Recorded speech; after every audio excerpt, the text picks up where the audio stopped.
ആ വാർത്ത നല്ല വാർത്തയാണെന്ന് എല്ലാവർക്കും തോന്നുന്നില്ല. ഇനി ഇയാൾ എന്നാ പറയാൻ പോകുന്നത്?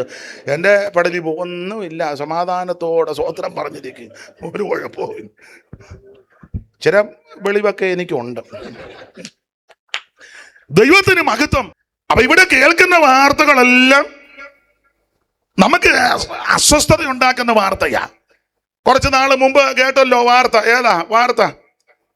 ഇല്ലേ, എലന്തൂർ ഒരു തള്ള വേറൊരു തള്ളയെ വെട്ടിക്കൊന്ന് പ്രീതി കിട്ടാന്, പേരും പറഞ്ഞു പോയി, സുഹാസിനിയോ എന്നതാ, ഓ ലൈലയോ ഷൈലയോ അറിയത്തില്ല, സാറിനൊക്കെ അറിയത്തില്ലയോ?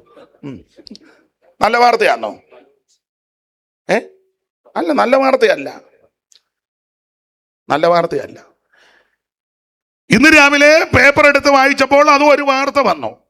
അത് ഒരു നല്ല വാർത്തയായിട്ട് തോന്നുന്നില്ല, കേട്ടപ്പം ഒരു ബുദ്ധിമുട്ട് പോലെ, ഇല്ലേ? മനോരമയുടെ ഫ്രണ്ട് പേജിലുണ്ട്. നല്ല വാർത്തയാണോ? കേൾക്കുമ്പോൾ നമുക്കൊരു. അപ്പോൾ ഇവിടെ കേൾക്കുന്ന വാർത്തകളെല്ലാം നമുക്ക് സ്വൈര്യം കെടുത്തുന്ന, മനോവേദന ഉണ്ടാക്കുന്ന, ദുഃഖമുളവാക്കുന്ന, അസ്വസ്ഥതയുണ്ടാക്കുന്ന വാർത്ത തന്നെയല്ല. ദൃശ്യമാധ്യമങ്ങളിലും മറ്റു ഇടങ്ങളിലൊക്കെ കേൾക്കുന്ന വാർത്ത എല്ലാവരോടും ഒന്നിച്ചിരുന്ന് പറയാനും കേൾക്കാനും കൊള്ളുകയല്ലോ, ഒക്കുവോ? ഇല്ല.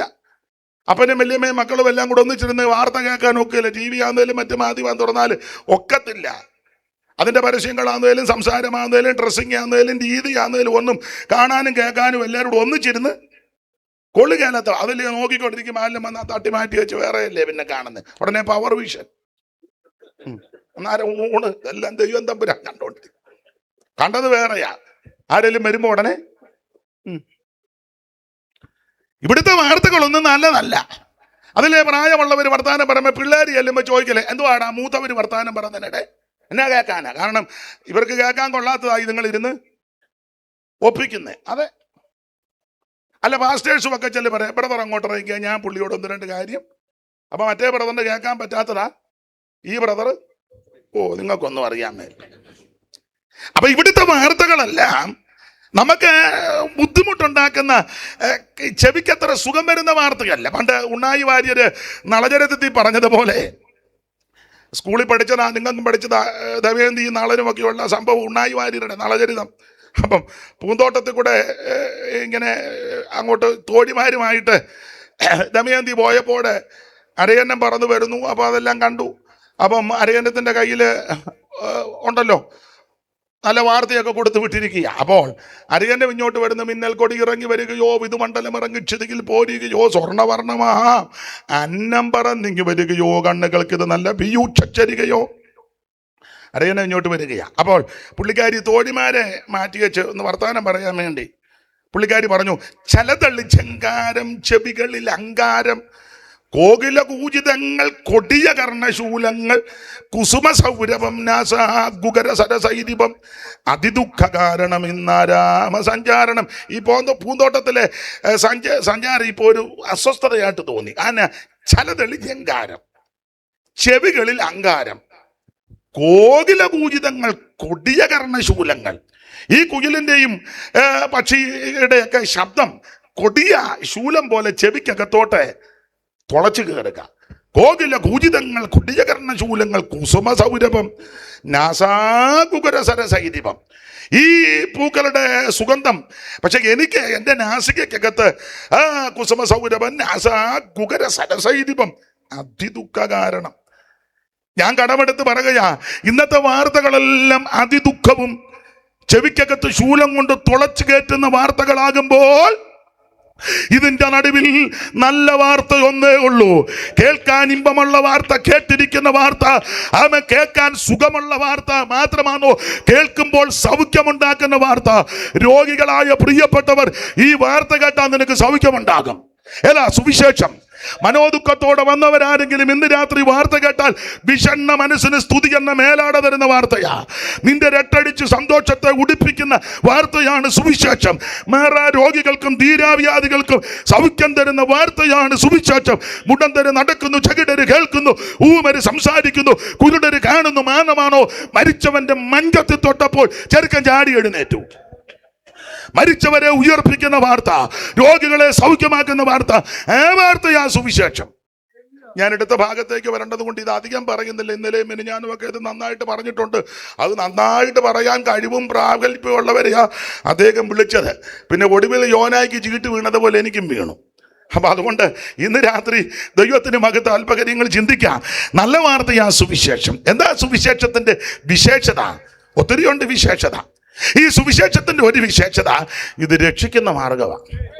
നമുക്കറിയാമല്ലോ, റോമാലേഖന 1-ാം അധ്യായത്തിൻ്റെ 16-ാം വാക്യം ഒന്ന് വായിച്ചോ. ഇന്ന് വാക്യം വായിക്കണം. കാരണം ഞാൻ എപ്പോഴും പറയും, ചില ആൾക്കാർ എന്നെ പറ്റി പറയുന്നത് അയാൾ വായി വരുന്നതെല്ലാം വിളിച്ചു പറയുമെന്ന്. അപ്പൊ എന്റെ വായിൽ എന്നതാ വരുന്നെന്നുള്ളതായി വായിപ്പിക്കുന്നത്. വായിച്ചോ. സുവിശേഷത്തെക്കുറിച്ച് എനിക്ക് ലജ്ജയില്ല. സുവിശേഷത്തെക്കുറിച്ച് എനിക്ക് ലജ്ജയില്ല. വിശ്വസിക്കുന്ന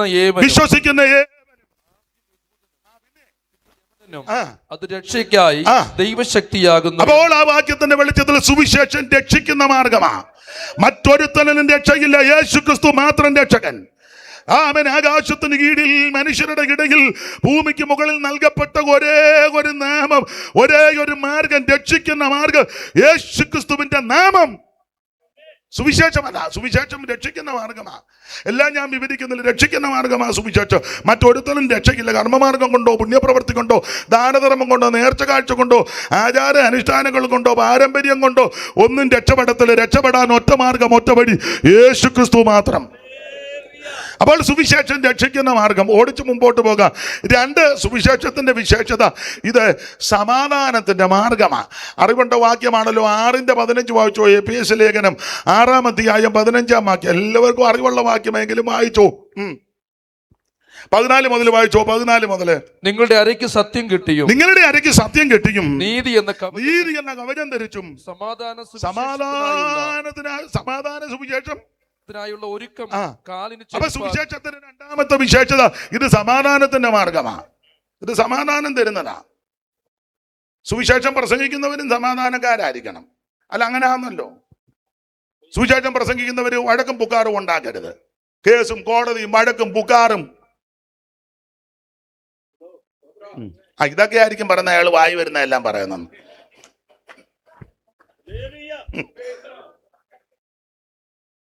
ഒരു പ്രശ്നമാണെന്ന് കണ്ടാൽ നമ്മൾ അങ്ങ് ഒഴിഞ്ഞു മാറണം. അങ്ങനെ ആണല്ലോ യേശു പഠിപ്പിച്ച്. അവിടുന്ന് വാങ്ങിപ്പോയെന്ന. അവിടുന്ന് അതാ നമ്മുടെ മാർഗം. ഒരു പ്രശ്നമാണെന്ന് കണ്ടാൽ നമ്മൾ അങ്ങ് ക്ഷമിച്ചേക്കണം. ചിലപ്പോൾ തെറ്റവരുടെ ഭാഗത്തായിരിക്കും. നമ്മൾ ക്ഷമിക്കുന്നതുകൊണ്ട് ഒരു ദോഷവും വരികയല്ല, ഗുണമേ വരുള്ളൂ. ഇത് സമാധാനത്തിന്റെ മാർഗമാണ്. ഏത് സുവിശേഷം? കാരണം എന്നാ? ക്രിസ്തു നമ്മുടെ സമാധാനം. നീന്നധികം ധനിയാകാൻ നിധിയാം തീയിൽ ഊതി കഴിച്ച പൊൻ മതിയാ. പൂവിൽ ക്രിസ്തുവുള്ളവനെ പോൽ ഇത്ര ധനികനില്ലറിക. എന്തിനാകുലം കലരും തൻ മനമേ, എന്തിനാകുലം മനമേ. യേശു നായകൻ നിനക്കെന്നും ദാനമേ. എന്തിനാകുലം കലരും മനമേ, എന്തിനാ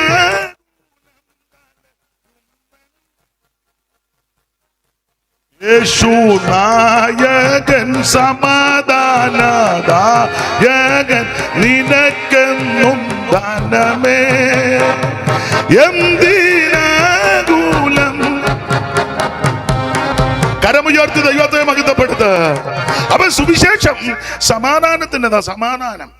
അതുകൊണ്ടല്ലോ മുമ്പേ ഇവിടെ ജനപ്രതിനിധികളും ഒക്കെ MP, ബഹുമാനപ്പെട്ട MP ഒക്കെ പറഞ്ഞു. അവരുമൊക്കെ വിളവിനാൽ അദ്ദേഹം പറഞ്ഞതൊക്കെ കേട്ടോ. പ്രശ്നങ്ങളാ പലയിടത്തും. പക്ഷെ നമ്മൾ പ്രശ്നം ഉണ്ടാക്കാറില്ല. ഇപ്പോൾ ഒരു സ്ഥലത്ത് ചെന്ന് പരസ്യയോഗം നടത്തുക, ഒരു ഉപദേശി ഇപ്പോൾ മൈക്ക് കെട്ടി, ചെറിയ ഹാൻഡ് മൈക്ക, വലുതൊന്നുമല്ല, അത് വെച്ച് പരസ്യയോഗം നടത്തുമ്പോൾ ചില മുമ്പേ പറഞ്ഞ ചില വിദ്വാന്മാർ വന്ന്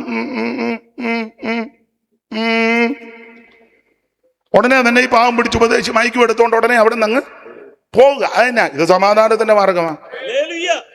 സമാധാനമാണ്. അതേസമയം വേറൊരു പാർട്ടിക്കാർ നടത്തുന്ന യോഗത്തിന് ഈ പൂഞ്ഞാൻ ചെന്ന് കൊടിയൊന്നും എടുക്കുവോ? സാറ് സമാധാനം പറ, എടുത്താൽ തന്നെ ആയിരിക്കും വിഷയം. അവൻ പോവുകയല്ല, അഥവാ ചെന്നാൽ അടിയും കൊടുത്തു. അതാ അതാ പുള്ളിക്കറിയാം അതിന്റെ വകുപ്പ്. അപ്പൊ എന്താ ഞങ്ങളിത് ചെയ്യാത്തതിന്റെ കാര്യം? ഇത് സമാധാനത്തിന്റെ മാർഗമാണ്. ദൈവത്തിന് മഹത്വം, ദൈവത്തിന് മഹത്വം.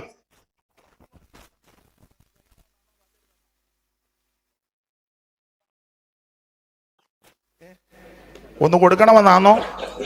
വേണ്ട, കൊടുക്കണ്ട. അതാ നമ്മുടെ മാർഗം. ഇതാ ഒന്നും പ്രതികരിക്കത്തില്ല, അന്നേരം നമ്മൾ അവിടെ നിന്ന് പോകുക. ചിലടത്ത് പ്രാർത്ഥനയ്ക്കൊക്കെ ചെല്ലുമ്പോൾ പ്രശ്നമാണ്, നമ്മൾ ഉടനെ ഒഴിഞ്ഞു മാറുക. എത്ര സഭാഗോള് തല്ലി പൊളിച്ചു, ബൈബിള് കത്തിച്ചില്ലേ, കൺവെൻഷന് ട്യൂബിലൈറ്റ് അടിച്ചൊടിച്ചില്ലേ, എല്ലാം തകർത്തില്ലേ, ബൈബിള് തട്ടിപ്പറിച്ചില്ലയോ, ഒന്നും പ്രതികരിച്ചില്ല. എന്നാ ഇത് സമാധാനത്തിന്റെ മാർഗമാണ്. ദൈവത്തിന്റെ മഹത്വം. ഇവിടെ ഇരിക്കുന്ന പാസ്റ്റർമാരുമൊക്കെ നല്ല ആരോഗ്യമുള്ളതുകൊണ്ട് വേണേ ഒരു പൊട്ടിയിലൊക്കെ പൊട്ടിക്കാനാകമുള്ളൂ. ഞാൻ തല്ലുകയല്ല, എന്നെ തല്ലിയ നിന്ന് കൊള്ളുക, അല്ലാതെ. ദൈവത്തിന് മഹത്വം. നമ്മുടെ മാർഗം ഇത് സമാധാനത്തിന്റെ മാർഗമാണ്. സുവിശേഷം ഒരു വ്യക്തിയുടെ ജീവിതത്തിൽ ചെന്നാൽ അവന് സമാധാനം. സുവിശേഷം ഒരു കുടുംബത്തിൽ ചെന്നാൽ ആ കുടുംബത്തിന് അനുഭവിക്കുന്നവരായി ഇതിനകത്തിരിക്കുന്നേ, ആ കുടുംബത്തിന് സമാധാനം. സുവിശേഷം ഒരു ദേശത്ത് ചെന്നാൽ ദേശത്തിന് സമാധാനം. സുവിശേഷം ഒരു സംസ്ഥാനത്തെത്തിയാൽ ആ സംസ്ഥാനത്ത് സമാധാനം. ഒരു രാജ്യത്തെത്തിയാൽ രാജ്യത്തിന് സമാധാനം. കാരണം ഇത് സമാധാനത്തിന്റെ മാർഗമാണ്. അപ്പൊ എന്താ സുവിശേഷത്തിന്റെ വിശേഷത? ഒന്ന്, രക്ഷിക്കുന്ന മാർഗം. രണ്ട്, സമാധാനത്തിന്റെ മാർഗം. ഒരു കാര്യം കൂടെ പറഞ്ഞ ആ ഭാഗം പെടാ, അതിനെ നോക്കൂ. വായിച്ചേ, തിമോത്തിയോസിന്റെ 2-ാം ലേഖനം 1-ാം അധ്യായത്തിന്റെ 10-ാം വാക്യം വായിച്ചു. 2-ാം ലേഖനം 1-ാം അധ്യായം 10-ാം വാക്യം. തോമസ് ചാൻ ഈ മൈക്കൂടെ തരാം. ചാൻ ഇടയ്ക്ക് പഴയ പാട്ടറിയാവുന്നുണ്ട്, ചിലപ്പോൾ 2 ചീല് പാടും. പിടിച്ചോ. ഇപ്പോൾ മരണം നീക്കുകയും സുവിശേഷം കൊണ്ട് ജീവനും അക്ഷയതയും വെളിപ്പെടുത്തുകയും ചെയ്യും. അപ്പൊ ശ്രദ്ധിക്കുക, സുവിശേഷത്തിന്റെ 3-ാമത്തെ വിശേഷത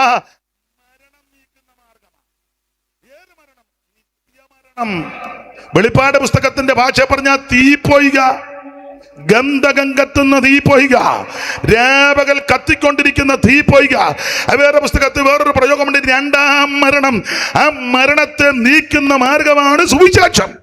ആ മരണത്തിൽ നിന്ന് രക്ഷിക്കുന്ന മാർഗമാണ് സുവിശേഷം. അതുകൊണ്ട് ഇന്ന് രാത്രി എന്നെ കേൾക്കുന്ന ബഹുമാന്യരെ, ഈ സുവിശേഷം ഇനിയും അറിയിക്കണം. അത് അംഗീകരിക്കുവോ അംഗീകരിക്കാതിരിക്കുവോ അത് അവനവന്റെ ഇഷ്ടമാണ്. ആരെയും നിർബന്ധിക്കരുത്, സമ്മർദ്ദം ചെലുത്തരുത്. പക്ഷെ പറയേണ്ട കടമ നമ്മുടേതാ. ദൈവം നമ്മളെ പരമേൽപ്പിച്ചു. അത് കക്ഷിപക്ഷവർഗ വർണ്ണ വ്യത്യാസം നോക്കാതെ അറിയാവുന്ന ഭാഷയിൽ ലഭിക്കുന്ന കൃപയ്ക്കനുസരിച്ച് എവിടെയും ഉയർത്തുന്ന സുവിശേഷം. Praise the lord. അജ്ഞാനന്ധത ആകയകറ്റും വിജ്ഞാന കതിർ വീശും. അജ്ഞാനന്ധത ആകയകറ്റും വിജ്ഞാന കതിർ വീശും. വേദാന്ത പൊരുൾ സുവിശേഷം, മംഗള ജയ ജയ സന്ദേശം.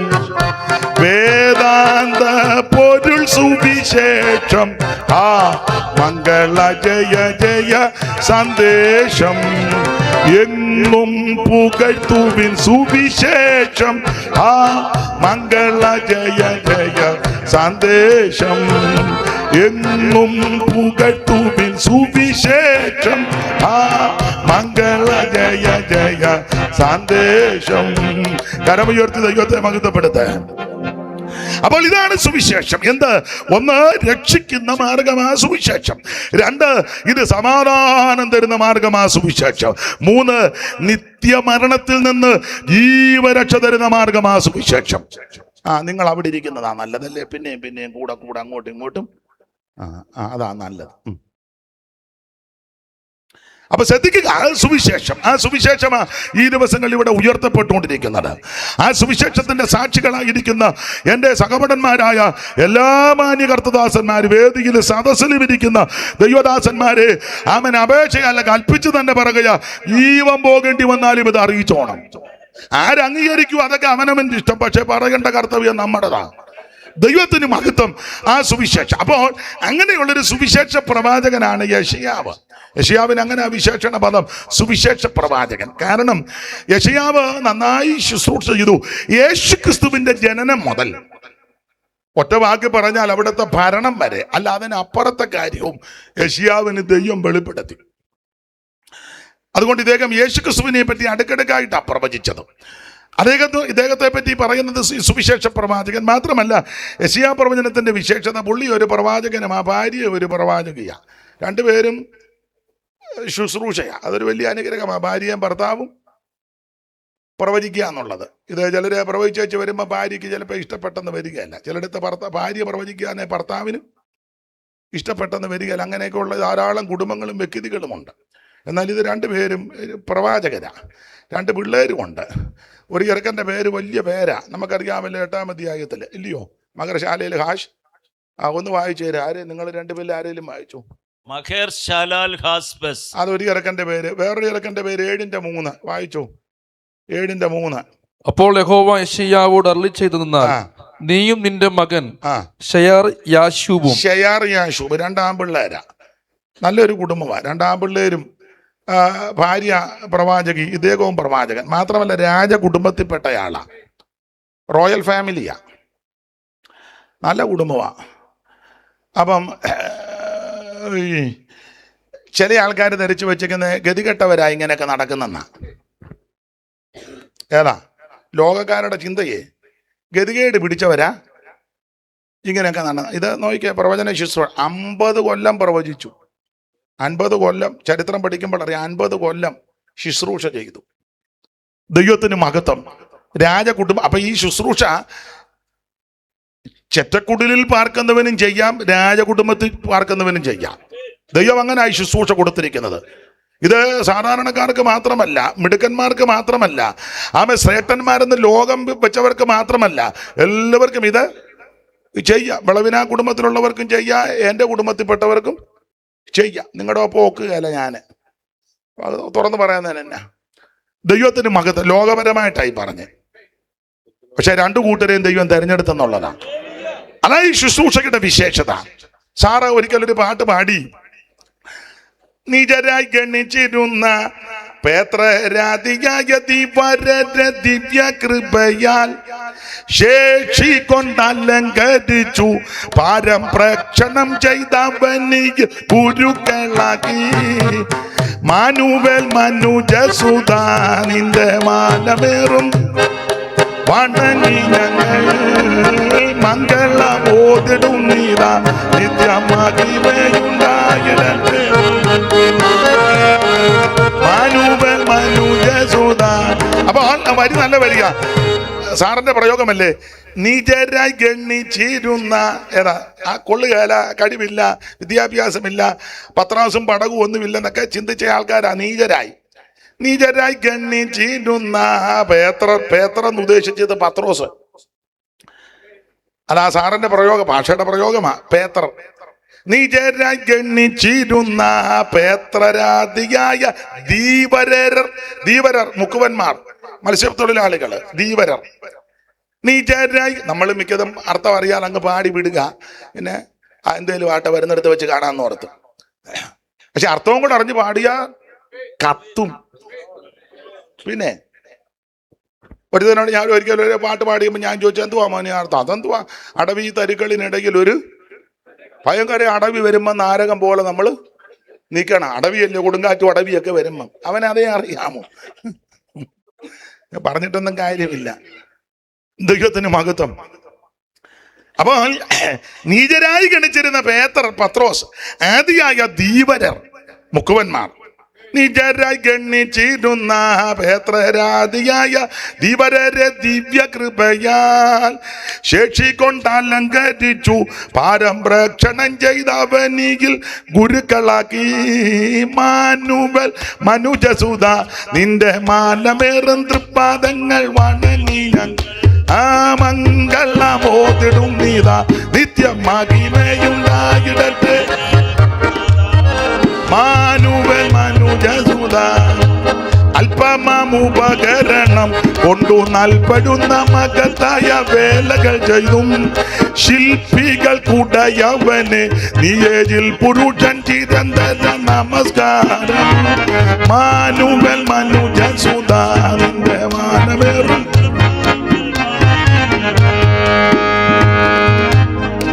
അപ്പൊ ശ്രദ്ധിക്കുക, എല്ലാവർക്കും ചിലപ്പോൾ ഈ പാട്ടൊന്നും അറിയത്തില്ല. കുഞ്ചച്ചേട്ടത്തെ അച്ചായം പാടുന്ന കണ്ട് പഴയ ബ്രദറാ, അതുകൊണ്ടാണ്. ചിലരൊക്കെ ചൂണ്ടനക്കുന്നുണ്ട്. തോമസുടിച്ചാൻ്റെ പാട്ടറിയാം, എനിക്കറിയാം, പാട്ട് അറിയാം. കർത്താവിന് മഹത്വം. അപ്പൊ ശ്രദ്ധിക്കുക, റോയൽ ഫാമിലിയിൽപ്പെട്ടയാളാ യെശയ്യാവ്. എല്ലാം രാജകുടുംബത്തിൽപ്പെട്ടയാൾ. 50 വർഷം ശുശ്രൂഷിക്കുന്നു. ഭാര്യ പ്രവാചക, 2 ആൺപിള്ളേര്. മാത്രമല്ല ഇദ്ദേഹത്തിന്റെ ശുശ്രൂഷയുടെ കാലം, എല്ലാ ഭാഗവും എടുക്കുന്നില്ല, ശുശ്രൂഷയുടെ കാലം ഞാൻ പറയാറുണ്ട്, നിങ്ങൾക്കറിയാം. പ്രഗത്ഭന്മാരുടെ കാലത്താണ് ശുശ്രൂഷിക്കുന്നത്. വായിച്ച 1:1 യെശയ്യാവ് 1:1. ആമോസിന്റെ മകനായ യെശയ്യാവ് യഹൂദ രാജാക്കന്മാരായ ഉസിയാവ്, യോഥാം, ആഹാസ്, യെഹിസ്കീയാവ് 4 കക്ഷികളുടെ കാലത്താണ് ശുശ്രൂഷിക്കുന്നത്. 4 നല്ല ഏറ്റ പുള്ളിക്കാരാ. ഏതാ? ഉസിയാവ്, യോഥാം, ആഹാസ്, ഹിസ്കിയാവ്. 4 എണ്ണം. ഒന്നുകൊന്നൊക്കെ മെച്ചവാ. അയ്യോ, ഇവരുടെ കാലത്ത് ശുശ്രൂഷിക്കുക എന്ന് പറഞ്ഞാൽ വലിയ ബുദ്ധിമുട്ടാ. ചില സഭയിലൊക്കെ ചില പാസ്റ്റർമാരിക്കുമ്പോൾ ചോദിക്കലേ, എവിടെയൊക്കെ ഇരുന്നിട്ടുണ്ട്? ഇന്നെടുത്തിന്. അവിടെ ഇരുന്നതാന്നോ എന്നെ പറഞ്ഞു. പിന്നെ അവിടെ ഇരുന്നതാ. ഓ, എങ്ങനെ ഇരുന്നു? അവിടെ ഇരുന്നു. അവിടെ അല്ലയോ വടക്കാളി ജോർജ്. ഞാനൊരു പേരങ്ങ് പറയുക. ജോർജാൻ അവിടെ. അയ്യോ, നൊണമേരി ആ സഭയിലല്ലേ? നൊണമേരി അവിടെ എങ്ങനെ ഇരുന്നു? ഇന്നാളൊരാൾ ചോദിച്ചു, പാരക്കറിയാച്ചൻ ഇപ്പോൾ കൊണ്ടുവന്ന്. കറിയാച്ചൻ എന്നാ പേര്, പാര വെക്ക, അതിനെ പാരക്കറിയാച്ചൻ. അപ്പൊ പാരക്കറിയാച്ചനും നൊണമേരിയും വടക്കാളി ജോർജും ഒക്കെ ഉള്ള സ്ഥലങ്ങളിലെ ദൈവത്തിന് വലിയ ബുദ്ധിമുട്ടാ ഇങ്ങനെ ശുശ്രൂഷിക്കുന്നത്. അപ്പോൾ ഈ വമ്പൻ രാജാക്കന്മാര് 4 പേരുടെ കാലത്താ ശക്തമായി ശുശ്രൂഷ യെശയ്യാവ് ചെയ്തത്. ഒന്നുകൂടെ പേരുകളൊന്ന് വായിച്ചോ കർത്തൃദാസനെ. യഹൂദ രാജാക്കന്മാരായ ഉസിയാവ്, യോഥാം, ആഹാസ്, യെഹിസ്കീയാവ് എന്നിവരുടെ കാലത്ത് യെശയ്യാവ് ശുശ്രൂഷിച്ചു. ഉസിയാവ്, യോഥാം, ആഹാസ്, ഹിസ്കിയാവ് 4 എണ്ണം. 4 നല്ല പറ്റിയ പുള്ളിക്കാരാ. തവിക്കൊത്ത കണയെന്ന് പറഞ്ഞതുപോലെ. എന്തുവാ 4 പേര്? ഓടിച്ചങ്ങ് പറയാം. ഒരുത്തന് നിങ്ങൾക്കറിയാം, പള്ളി കിടന്ന് വഴക്കുണ്ടാക്കുന്നവനാ ഉസിയാവ്. വായിച്ച് 26:16 ആദ്യം വായിക്കണം. അത് കഴിഞ്ഞ് 19. ദിനവൃത്താന്തങ്ങളുടെ 2-ാം പുസ്തകം 26:16, പിന്നെ അതിന്റെ 19 വായിര്.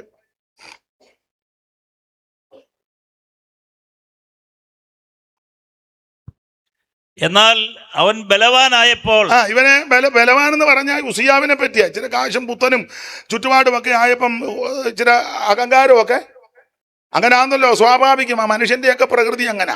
പരുവക്കേട് കാലത്ത് ആരും കാണുകയല്ല. കവി അങ്ങനെ പറഞ്ഞ്, സുഖത്തിലുണ്ടാ സഖിമാൻ അനേകർ, ദുഃഖം വരുമ്പോൾ പുനരാരുമില്ല. കാശും പുത്തനും ഇല്ലെങ്കിൽ ആരും കാണുകയല്ല. കാശും പുത്തനും കൊണ്ട് ബിൽസച്ചാൻ എൻ്റെ അടുത്ത ആളാന്ന് പറയും. അപ്പച്ചൻ ഇറങ്ങിയ കാലത്ത് ആരും, സത്യം പറയണം, അങ്ങനെ തന്നെ. അപ്പച്ചൻ ഇറങ്ങിയപ്പോളേ അടിയും ബഹളവും കാലുവാരി എറിയുകയും അന്ന് വലിയ ഗതിയൊന്നും ഭൗതികം. തോമസുടിച്ചാൻ എന്നെ നോക്ക്, ഉള്ള കാര്യമായി പറയുന്നു. ഇപ്പൊ അദ്ദേഹത്തിന് ദൈവം ഭൗതിക നന്മയും പിള്ളേരെ എല്ലാം മാനിച്ചു. ഇപ്പൊ എല്ലാരും അങ്ങ് നിങ്ങൾക്ക് മനസ്സിലാകാരിയാന്നോ? അല്ല, പുള്ളിയുടെ കാര്യം പറയാന്നെ പിന്നെ വേറൊരുത്തന്റെ പറയുമ്പോ കൊങ്ങാക്കി പിടിച്ചാൽ എടുക്കും. മനുഷ്യന്റെ എല്ലാം പ്രകൃതി അങ്ങനെ. കാശും പുത്തനും ചുറ്റുപാടും കൊണ്ടേ പറയാം, എന്റെ ഫസ്റ്റ് കസിന്. ഇതൊന്നുമില്ലെങ്കിൽ ഒരമ്മയുടെ വയറ്റിൽ നിന്ന് വന്നിട്ട് നമ്മൾ ചോദിക്കുക, നിങ്ങളുടെ ബ്രദർ അല്ലേ നമ്മള്? പുള്ളിയെ കണ്ടിട്ടുണ്ട്. പുള്ളി എവിടെ? മുണ്ടുകോട്ടക്കാരനാണോ? ഒരമ്മയുടെ വയറ്റിൽ നിന്ന് വന്നതാ. ചോദിക്കാം, മുണ്ടുകോട്ടക്കാരനാണോ എന്ന്. മനുഷ്യന്റെ എല്ലാം പ്രകൃതി അങ്ങനെ. അല്ല, ഞാൻ ഓഡിയൻസിനോടും പറയാം, സഭയിലൊക്കെ ചിലരിങ്ങനെ പാവം കളിച്ചിരിക്കും. അപ്പോ നമ്മളവർക്ക് ഇവൻ പാവമല്ല, കാശും പുത്തനും ഇല്ലാഞ്ഞോണ്ട് ഇവൻ പമ്മിയിരിക്കുക. ഇവന്റെ 10 രൂപ കിട്ടുമ്പോ ഇവനെ തനിനിറം വെളിപ്പെടും. നിങ്ങൾ ശ്രദ്ധിച്ചോ? സഭയിലൊക്കെ വരുമ്പോ പാവം പിടിച്ച് നിൽക്കുന്നതൊക്കെ കാണാം. നമ്മളങ്ങ് നോക്കുമ്പോ പാവമാണ്, ഒരു പാവവും ഇല്ല. ഇവൻ വലിയ കാട്ടാനയ്ക്ക് ലാട പഠിച്ചവനാ. ഇപ്പൊ ഇവൻ പമ്മി ഇരിക്കുന്നത് ഇവന്റെ പിടിപ്പൊന്നും നിങ്ങൾ ശ്രദ്ധിച്ചേ. ഞാൻ ഇത് പറഞ്ഞു, നിങ്ങൾക്ക് എത്ര എണ്ണത്തിനെ അറിയാം ഇല്ലേ? അമേരിക്കയിലോ പേർഷ്യയിലോ ഗൾഫിലോ കാനഡയിലോ പോയിട്ട് ഇങ്ങോട്ട് വന്നപ്പോ പിന്നെ അവർക്ക് മലയാളം അന്നേരം ഒറ്റ ഇടി കൊടുക്കണം. അന്നേരം അയ്യോ, അത് നല്ല മലയാളമല്ലേ, അത് നല്ല മലയാളമല്ലേ. അമേരിക്കയിലൊക്കെ ചെല്ലുമ്പോൾ എല്ലാവരും അല്ലെങ്കിലും പിള്ളേർക്ക് മലയാളം അറിയത്തില്ല. അവരൊന്ന് തെറി പറഞ്ഞ അവർ അന്നേരം ചെന്ന് പറയാം അയാൾ എന്നെ തെറി പറഞ്ഞെന്ന്. അവൻ മലയാളം അറിയല്ലേ? സത്യം പറ തോമസ് കുടിച്ചാ. അവിടെ ദീർഘവർഷങ്ങളായി പാർത്ത് ജനിച്ചു വളർന്നവരുണ്ട്, അവരുടെ കാര്യമല്ല.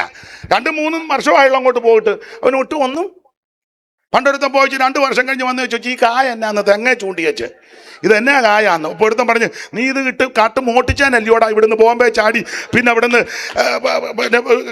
കപ്പലെ കയറി പുജറായി ചെന്ന് പമ്മി ഇറങ്ങി വെച്ച് കൊച്ചുവെള്ളത്തെ കയറി. കേട്ടിട്ടുണ്ട് ഞാൻ, എനിക്ക് അറിയത്തില്ലെങ്കിലും പണ്ട് കാലത്തൊക്കെ പോയ പല ആൾക്കാർക്കും വിദ്യാഭ്യാസം ഒന്നും അധികം ഇല്ല. പിന്നെ സർട്ടിഫിക്കറ്റ് തരാൻ പറഞ്ഞപ്പോൾ കല്യാണക്കുറി കൊണ്ട് കൊടുത്തെന്നാ. സൈഡെല്ലാം ഗിൽറ്റ്. അറബിക്ക് വല്ലോ അറബി എടുത്ത് ഭയങ്കര ഡിഗ്രിയാ. അപ്പൊ ചോദിച്ചു ഏത് യൂണിവേഴ്സിറ്റി? കുമ്പനാട് യൂണിവേഴ്സിറ്റി. അങ്ങനെ ഒരു യൂണിവേഴ്സിറ്റി പോലും ഇല്ല. ഇനി ഉണ്ടാകുമെന്ന് എനിക്ക് വലിയ പ്രതീക്ഷ. ഞാൻ കൊച്ചാക്കാൻ പറഞ്ഞതല്ല. ഇങ്ങനൊക്കെ പോയി 10 പുത്തനുമൊക്കെ കിട്ടി കഴിയുമ്പോൾ ചിലർക്ക് അഹങ്കാരം കൂടും. പക്ഷേ അന്നേരം വിനയമുള്ള ചിലരുണ്ട്. സമ്പത്ത് കൂടുമ്പോഴും ഭക്തിയോടെ ജീവിക്കുന്നവരുണ്ട്. അത് സമ്പത്ത് പാപമൊന്നുമല്ല. പുസ്തകം പഠിപ്പിക്കുന്ന പ്രമാണം സമ്പത്ത് വെച്ചാൽ അതിൽ മനസ്സ് വെക്കരുത്. ബലം ദൈവത്തിനുള്ളതാ. കുരുകില് മാറിപ്പോകുന്നത് പോലെ നിന്റെ കാശ് തീരും, നിന്റെ ആരോഗ്യം ഒരു അസുഖം വന്നാൽ മതി തീരും, നിന്റെ സാമുദായിക ബലം അതൊന്നും നിലനിൽക്കുന്നതല്ല. എന്നാൽ പൗലോസ് പറയാ കർത്താവിലും അമിത ബലത്തിലും ശക്തിപ്പെട്. അപ്പൊ അല്പം കാശും പുത്തനും ചുറ്റുപാടും ഒക്കെ വരുമ്പോൾ ബന്ധം കൂടി. ഇവിടെ പുള്ളിക്ക് കാശുണ്ടപ്പം ബലവാനായപ്പോൾ എല്ലാ നിലയിലും ബലവാനായപ്പോൾ അവന്റെ ഹൃദയം അവന്റെ നാശത്തിനായിട്ട് അയ്യോ ഗതികേട് പിടിക്കാൻ പോ നാശത്തിന് നിഗളിച്ചു. പിന്നെ യഹോവയോട് കുറ്റം ചെയ്തു. നിങ്ങൾക്ക് വചനം അറിയാം, അതുകൊണ്ട് എല്ലാം വായിപ്പിക്കുന്നില്ല. ഇവനെ കാശും പുത്തനും ചുറ്റുപാടുമായപ്പോൾ ഇവനകത്ത് പള്ളിക്കകത്ത് കയറി ധൂപം കാട്ടാനിറങ്ങി. അപ്പൊ പുരോഹിതൻ പറഞ്ഞു ഉസിയാവേ ഇത് രാജാക്കന്മാരുടെ ശുശ്രൂഷയല്ല, ഇത് പുരോഹിതന്മാരുടെ. ഉടനെ അവൻ പറഞ്ഞ ഞാനാ ഇപ്പൊ ഇത് ചില സഭയിലൊക്കെ ചിലരിരുത്തുന്നത് ചില സഹോദരന്മാരാ. സെൻട്രൽ പാസ്റ്റർക്ക് യാതൊരു വിലയില്ല. പുള്ളി ഇങ്ങനെ പേരിനിരിക്കുന്നതേ ഉള്ളൂ. സ്ഥലം മാറ്റത്തിന് ചോദിക്കുക ചുണയുണ്ടേ എന്നെ മാറ്റാവോ എന്ന്. പുള്ളിക്ക് ഇനിയിപ്പോ ചുണയുണ്ടാകുമെന്ന് എനിക്കും വലിയ അയ്യോ പണ്ടും ഇങ്ങനെ ഇതിനകത്ത് ഇങ്ങനെയാന്ന്. പിടിപ്പുള്ളവരെല്ലാം അങ്ങോട്ടും ഇങ്ങോട്ടും വെച്ച് മാറും. സാധുക്കളാകുന്നവർക്ക് ഇപ്പോഴും മിഷന്റേഷൻ തന്നെ. മിടുക്കന്മാരെല്ലാം അങ്ങനല്ലേ? ഞാൻ അങ്ങോട്ട് വരുമ്പോൾ നീ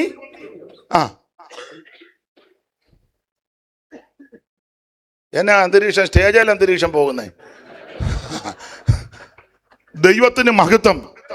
എന്നാൽ നടത്തിപ്പുകാര് പറയുന്ന അനുസരിച്ച് പോകുന്നവരുണ്ട്. എൻ്റെ സഹോദരന്മാരെ, ദൈവദാസന്മാരെ, അവർക്കൊരു കുഴപ്പവും വരികയല്ല. ഇപ്പോഴത്തെ ബുദ്ധിമുട്ടെല്ലാം മാറും. പക്ഷെ കർത്താവ് വരാൻ താമസിച്ചാൽ നിന്റെ സന്തതിക്കൊരു കുഴപ്പവും വരികയല്ല. പക്ഷെ കടുംപിടുത്തത്തോടെ പിടിവാശിയോടെ നടത്തിപ്പുകാർക്കെതിരെ നിന്ന് ആരേലും പിടിവാശി വന്നെ കുറെ കഴിയുമ്പോൾ അതൊക്കെ അനുഭവിക്കും. എന്നാൽ ദോഷമോ ഗുണമോ എന്താകട്ടെ, നടത്തിപ്പുകാരൊരു കാര്യം പറഞ്ഞാൽ നീ വിശ്വസ്തയോടെ പരമാർത്ഥതയോടെ അനുസരിച്ചാൽ ഒന്നുകൂടെ ഉറപ്പിച്ചും തറപ്പിച്ചും വേറെ പുസ്തകത്തിന്റെ വെളിച്ചത്ത് പറയാ അവിടുത്തെ വരവ് താമസിച്ചാൽ നിനക്കും നിന്റെ സന്തതിക്ക് ഒരു കുഴപ്പവും വരികയല്ല. അറിയാത്ത വഴികള് ദൈവം തുറക്കും. ഉദ്ദേശിക്കാത്ത പാതകൾ ദൈവം വെട്ടി തുറക്കും. ദൈവം തുറന്നാൽ ആരും അടക്കത്തില്ല, ദൈവം അടച്ചാൽ ആരും തുറക്കത്തില്ല. ആരും അടയ്ക്കാതെ വണ്ണം തുറക്കുകയും ആരും തുറക്കാതെ വണ്ണം അടയ്ക്കുകയും ചെയ്യുന്ന നമ്മുടെ കർത്താവ്. അവിടെ മുമ്പോട്ട് ഓടിച്ചു പോകാൻ സമയം പോകുന്നല്ലോ. ദൈവത്തിന് മഹത്വം. അപ്പൊ ഇവന് പുരോഹിതന്മാര് ചെയ്യേണ്ട ശുശ്രൂഷ ചെയ്യാൻ അകത്ത് ചെന്നു. ഇനി അതിന്റെ 19-ാം വാക്യം വായിച്ചേ. ധൂപം കാട്ടുവാൻ കയ്യിൽ ധൂപകലശം പിടിച്ചിരിക്കെ ഉസിയാവ് കോപിച്ചു. പള്ളിക്കകത്ത് വെച്ച് വഴക്കുണ്ടാക്കി. കോപിച്ച് എടഞ്ഞ് പ്രശ്നമായി. സഭാകോളി വന്ന് വഴക്കുണ്ടാക്കരുത്. നിന്റെ പരിപ്പ് ദൈവം ഇളക്കും. ഏത് പൊന്നുമോനാന്നേലും നിനക്ക് ചിലപ്പോൾ കാശ് കാണും, വിളവിനാൽ കുടുംബത്തിലെ ആയിരിക്കും, വിൽസൺ ജോസഫുമായിട്ട് പിടി കാണും, അല്ലെ കേന്ദ്രത്തിൽ പിടി കാണും, നിനക്ക് കാശുണ്ടായിരിക്കും, രാഷ്ട്രീയത്തിൽ സ്വാധീനം കാണും. പക്ഷേ നീ സഭയ്ക്കകത്ത് വന്ന് എന്തേലും ഇടംകേട് കാണിച്ചാൽ നിന്റെ ഞാൻ പറഞ്ഞോട്ടെ, അല്ലെ ഞാൻ പറയും, സഭ പ്രശ്നം ഉണ്ടാക്കേണ്ട സ്ഥലമല്ല. സഭ ദൈവത്തെ ആരാധിക്കാൻ വരുന്ന സ്ഥലമാണ്. ഒരാഴ്ച മുഴുവൻ ദൈവം നിന്നെ സൂക്ഷിച്ചു. ഒരാഴ്ച മുഴുവൻ ദൈവം നിന്നെ ഭദ്രമായി കാത്തു. ഒന്നു ചേർന്ന് ദൈവത്തെ മഹത്വപ്പെടുത്താനുള്ള സമയമാ സഭ.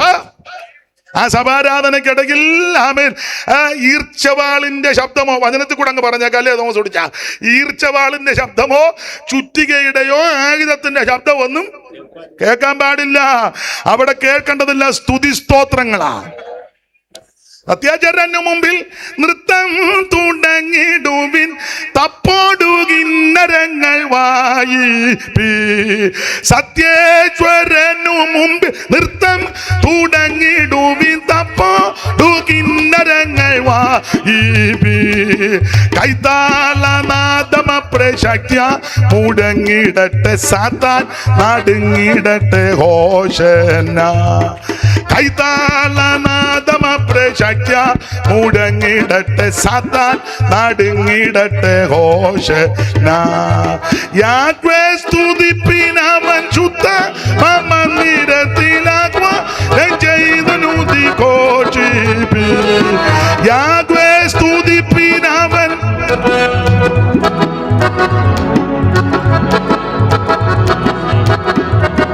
വൈകായ സംവിധാന ഭംഗി പരിഗണിച്ച മകേശ്വര തുതികൾ ചെയ്തി. അതെ സമയത്ത് ഭയപ്പെടുന്നത് എന്റെ പ്രിയരെ, സഭയിൽ ദൈവത്തെ ആരാധിക്കാനാ വരേണ്ടത്. ഈ ഉസിയാവ് സഭയ്ക്കകത്ത് വഴക്കുണ്ടാക്കി ധൂപം കാട്ടുവാൻ കയ്യിൽ ധൂപകലശം പിടിച്ചിരിക്ക പുള്ളി ബൈബിള് കൈ വെച്ചുകൊണ്ട് വഴക്കുണ്ടാക്കുന്നവരെ ഞാൻ കണ്ടിട്ടുണ്ട്. ബൈബിളെ കക്ഷത്തിലോട്ട് വെച്ചിട്ട്, പിന്നെ ചിലര് മര്യാദക്കാരാ, നീ ബൈബിൾ ഒന്ന് പിടിച്ചേ, ഞാൻ രണ്ട് കാര്യം പറഞ്ഞേച്ച്. അത് പിന്നെ കുറച്ചുകൂടെ ഒരു മര്യാദയുണ്ട്, അതൊക്കെ അത്രയിലും ബഹുമാനമുണ്ടല്ലോ. പണ്ടൊരാൾ വഴക്കുണ്ടാക്കി പറഞ്ഞ് നോക്കിയിട്ട് പുള്ളി കയറിയാനൊന്നും കാണുന്നില്ല, പറഞ്ഞു ഞാൻ ബൈബിൾ എടുത്തൊരു നോക്കിയപ്പോ കനമുണ്ടല്ലോ. പിന്നെ പറഞ്ഞ ഭാഷ ഞാൻ പൊതുവെ പറയുന്നില്ല. ക്രൂരമുഷ്ടിക്കും അടിയുണ്ടാക്കാനും പ്രശ്നം തീർക്കാനും പ്രചനമുണ്ടാക്കാനുമല്ല സഭ.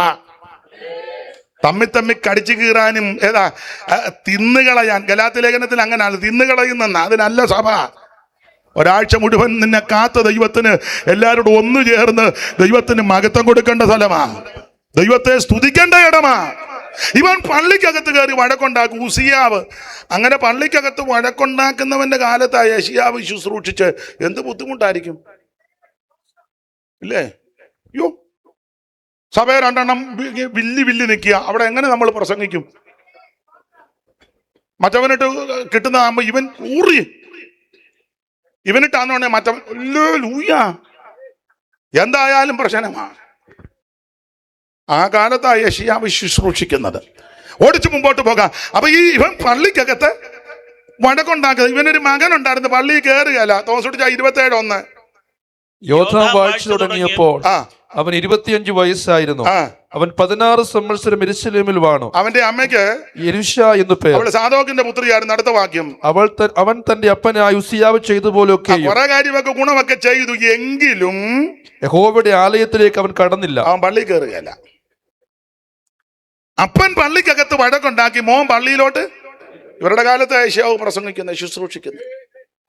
നിങ്ങൾ ദൈവദാസന്മാർക്ക് അറിയാം, ചില പിള്ളേര് പള്ളി വരികയല്ല. അതിനാ പിള്ളേര് പള്ളി വരാത്ത? തന്ത കണ്ടോണ്ടാ എങ്ങനെ വരും? തന്ത കടന്ന് വഴക്കാ. പിന്നെ അവൻ എന്തിനാ? അവൻ പറയാം ഞാൻ സ്വർഗീയ വിരുന്നിൽ പോവാന്ന്. നിനക്ക് പള്ളിക്കകത്ത് നീ കമ്മറ്റിയാ കുന്തമാ കോടാലിയാന്നും പറഞ്ഞ് പ്രശ്നത്തിനല്ലേ ഇരിക്കുന്നേ. പിന്നെ നിന്റെ സന്തതി ഇതിനകത്ത് വരുമോ?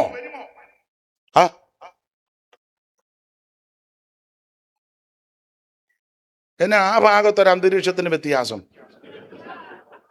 ഇന്ന് മിക്ക ഭാഗവും അന്തരീക്ഷം മാറും.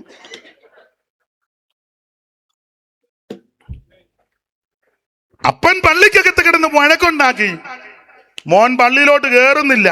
ഇവരുടെ കാലത്ത് യെശയ്യാവ് പ്രസംഗിക്കുന്നത്. ഇനി പുള്ളിക്കൊരു മകനുണ്ടായിരുന്നു, അവന് ചെയ്തത് 28:24 വായിച്ച്. ആകാശ് 28:24. ആകാശ് ദൈവാലയത്തിലെ ഉപകരണങ്ങളെ എടുത്ത് ദൈവാലയത്തിലെ ഉപകരണങ്ങളെ ഉടച്ചു. തുടച്ചെന്നല്ല, ഉടക്കുക മാത്രമാണ്. അടുത്തത് യഹോവയുടെ ആലയത്തിന്റെ വാതിലുകൾ അടച്ചു. അവൻ പള്ളി പൂട്ടി. വല്യപ്പൻ പള്ളിക്കകത്ത് വഴക്കുണ്ടാക്കി, മോൻ പള്ളിയിലോട്ട് കയറുകയല്ല. കൊച്ചുമോൻ വന്ന് പള്ളി, നല്ല ഫാമിലി.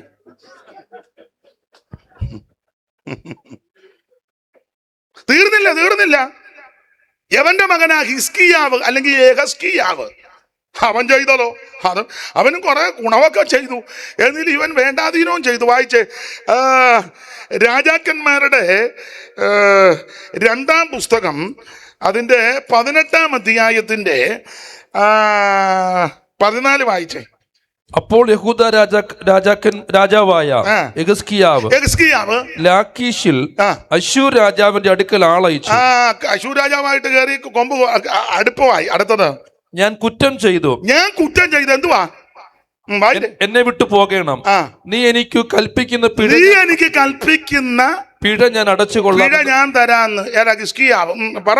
അശ്ശൂർ രാജാവ് യഹൂദ രാജാവ് ഹിസ്കിയാവിന് 300 താലന്ത് വെള്ളിയും 30 താലന്ത് പൊന്നും പിഴ കൽപ്പിച്ചു. ഹിസ്കിയാവ് യഹോവയുടെ ആലയത്തിലും രാജധാനിയിലെ ഭണ്ഡാരത്തിലും കണ്ട വെള്ളിയൊക്കെയും കൊടുത്തു. സ്വോത്രകാഴ്ച എടുത്ത് കേസ് കളിച്ചെന്ന്.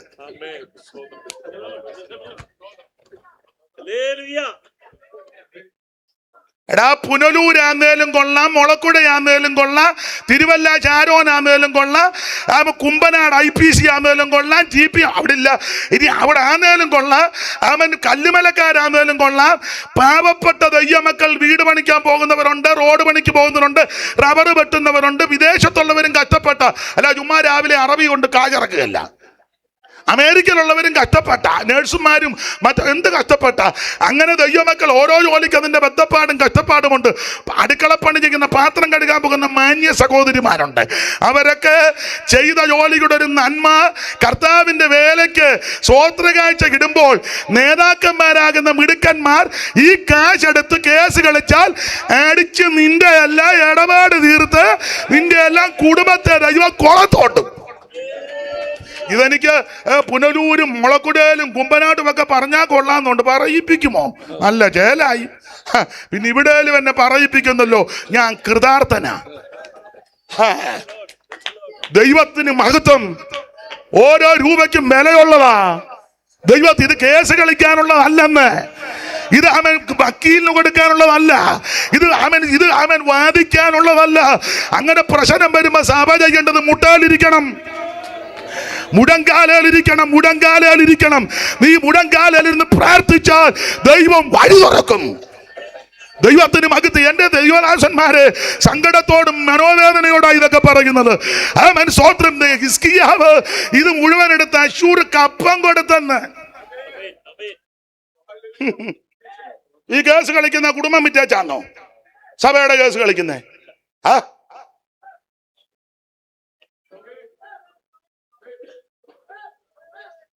ദൈവത്തിന് മഹത്വം. ഒരെണ്ണത്തിന് ദൈവം വിടുകയല്ല, ദൈവത്തിന് മഹത്വം. 1 രൂപയ്ക്ക് വിലയുള്ളതാണ്. ചിലടത്തൊക്കെ എത്ര സ്വോത്ര കാഴ്ചയാ. അയ്യോ, അങ്ങ് കൊള്ള സങ്കേതത്തിൽ ചെന്ന പോലെ. പണ്ട് ചമ്പൽക്കാട്ടി പൂലാൻ ദേവി തോക്ക് കാണിച്ച് കാശെടുക്കടാന്ന്. ഇവിടെ തോക്കില്ലെന്നേ ഉള്ളൂ. നാളെടുത്താൻ പറഞ്ഞു നിങ്ങൾ കൊണ്ടുവന്നില്ല ഏറ്റവും മുടുത്തത് ഇടാൻ. അയ്യോ, വണ്ടിക്കൂലിക്ക് മാത്രമോ കയ്യിൽ? എന്തൊരു അക്രമമാണെന്നോർത്ത്. ഇവിടെ ഇത് ദൈവത്തിന്റെ വേലയാണ്. ദൈവം വഴി തുറന്നോളും. ഇവിടെ കിടന്ന് പണ്ടപ്പര പറഞ്ഞ ആർത്തിപ്പണ്ടാരമായിട്ട് ചുമ്മാ കിടന്ന് തണ്ടരുത്. നീ ഇരിക്കുന്നിടത്ത് ദൈവം കൊണ്ടുതരും. അനുഭവത്തിൽ നിന്നും വചനത്തിൽ നിന്നുമായി പറയാൻ അനുഭവിച്ചവരായി ഇതിനകത്ത് ഇരിക്കുന്നവര്. ദൈവത്തിന് മഹത്വം. ഇരിക്കുന്നിടത്ത് ദൈവം ആകാശം തുറന്ന് ഇറക്കി തരുമെന്നേ. ദൈവത്തിന് മഹത്വം. കേട്ടിട്ടുണ്ട്. ഇപ്പൊ TC കോശി അവരുടെ കാര്യം പറഞ്ഞ കൊണ്ട് കല്ലിശ്ശേരി വേല അപ്പച്ചൻ ഒത്തിരി അനുഭവ സാക്ഷ്യമുണ്ട്. അതെല്ലാം അദ്ദേഹം പറയാറുണ്ട്, ഞാൻ വായിച്ചിട്ടുമുണ്ട്. എങ്കിലും സന്ദർഭം കല്ലിശ്ശേരി വേല അന്ന് ഭക്തൻകുട്ടിയപ്പച്ചൻ വേല ചെയ്യുന്ന കാലമാണ്. സങ്കേതമുണ്ട് കല്ലിശ്ശേരിയിലെ. അർത്ഥപ്പട്ടിണി, മുഴുപ്പട്ടിണി, 3 ദിവസം പട്ടിണി, ഒന്നുമില്ല. രാത്രിയിൽ ഇങ്ങനെ പുകയ്ക്കുന്നുണ്ട്. 3 ദിവസം മുഴുപ്പട്ടിണി, വളരെ ബുദ്ധിമുട്ട്. വേല ചെയ്യാന്ന് TG ഉമ്മച്ചൻ അവർകളും പത്തിച്ചിറ യോനാച്ചനുമൊക്കെ ഒന്ന് യോഗം നടത്തി. ഭക്ഷിക്കാനൊന്നുമില്ല, കൊടുക്കാനും ഒന്നുമില്ല. അന്നത്തെ കാലം കേട്ടിട്ടുണ്ട്. ദൂരെന്ന് വന്നൊരു വണ്ടി വാതൊക്കെ വന്നപ്പം ബ്രേക്ക് ഡൗൺ ആയി. അപ്പൊ അവർ പാതിരാത്രി സമയം അവരിങ്ങനെ നോക്കി മനുഷ്യവാസം വലിയ അടുത്തുണ്ടോ. അപ്പോൾ ഒരു അരണ്ട വെളിച്ചം കണ്ട് നേരെ അങ്ങോട്ട് ചെന്നപ്പോൾ അതിനകത്തിരുന്ന് ഭക്തൻകുട്ടിയപ്പച്ചൻ സ്തോത്രം ചെയ്യുക. ദൈവം വഴി തുറക്കാൻ വേണ്ടി ചെന്ന് ഇച്ചിരി വെള്ളം ചോദിച്ചു. വെള്ളം എടുത്തു കൊടുത്തു. അവരാ വണ്ടിയെല്ലാം അതിൻ്റെ എന്തോ ടയറിനോ എന്തോ ഒക്കെ ബുദ്ധിമുട്ട് വന്നു. അപ്പോൾ ആ വണ്ടിയിൽ വേറെ 3-4 പേരുണ്ടായിരുന്നു. കുറച്ചേറെ സാധനം കൊണ്ട് വെച്ചേച്ച് പറഞ്ഞു, ഇതൊരു സ്ഥലത്തോട്ട് കൊണ്ടുപോവുക, ഇനിയിപ്പോൾ അവിടെ ചെല്ലുമ്പം ഇതിൻ്റെ നന്നാക്കി പിന്നെ താമസിക്കും, ചീത്തയാക്കി ഇതെടുത്തോളാൻ.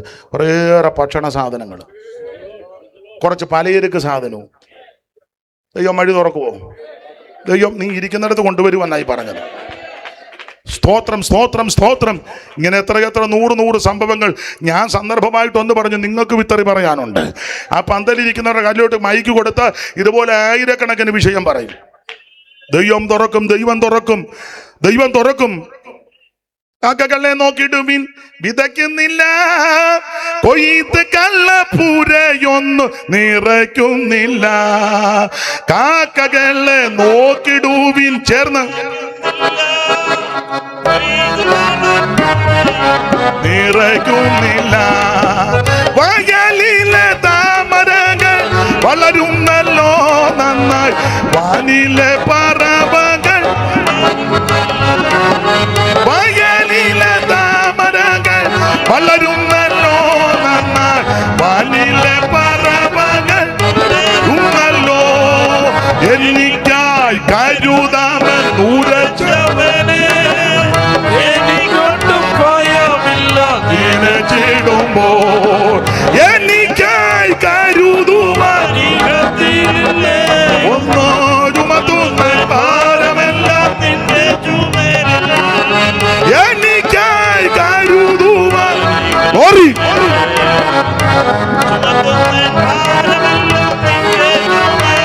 കരമുയർത്തി ദൈവത്തെ മഹത്വപ്പെടുത്ത. ദൈവം തുറന്നാൽ ആരും അടക്കത്തില്ലെന്നായി പറഞ്ഞാല്. അപ്പൊ ഇവന് ഈ ദൈവാലയത്തിലെ നന്മയെല്ലാം എടുത്ത് അശ്ശൂർ രാജാവിന് കൊടുക്കും. ഒന്നുകൂടെ വാക്യം ഒന്ന് വായിച്ച് ദൈവദാസന്മാരെ. യഹൂദ രാജാവായ ഹിസ്കിയാവ് ലാക്കീഷിൽ അശ്ശൂർ രാജാവിന്റെ അടുക്കൽ ആളയച്ചു. ഞാൻ കുറ്റം ചെയ്തു, എന്നെ വിട്ടു മടങ്ങിപ്പോകണമെന്ന് നീ എനിക്ക് കൽപ്പിക്കുന്ന പിഴ ഞാൻ അടച്ചു. നീ എനിക്ക് കൽപ്പിക്കുന്ന പിഴയല്ല, ഞാൻ നിനക്ക് അടച്ചുകൊള്ളാന്ന്.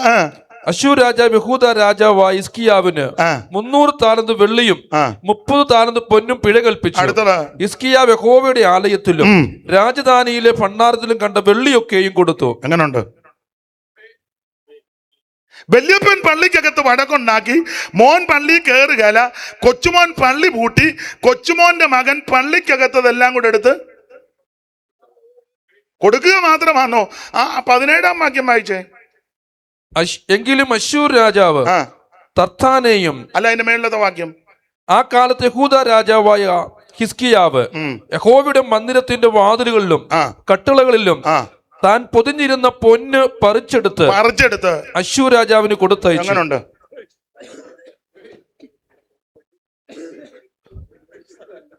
എവിടെ പൊതിഞ്ഞിരുന്നതാ? വായിച്ചേ. കട്ടിളകളിലും കട്ടിളാലും വാതിലുകളിലും. ഇത് അന്ന് മുതലേ പറിച്ചെടുപ്പ് ഉണ്ടായിരുന്നു. നമ്മളോർക്ക് നീ അടുത്ത കാലത്ത് നല്ലല്ല,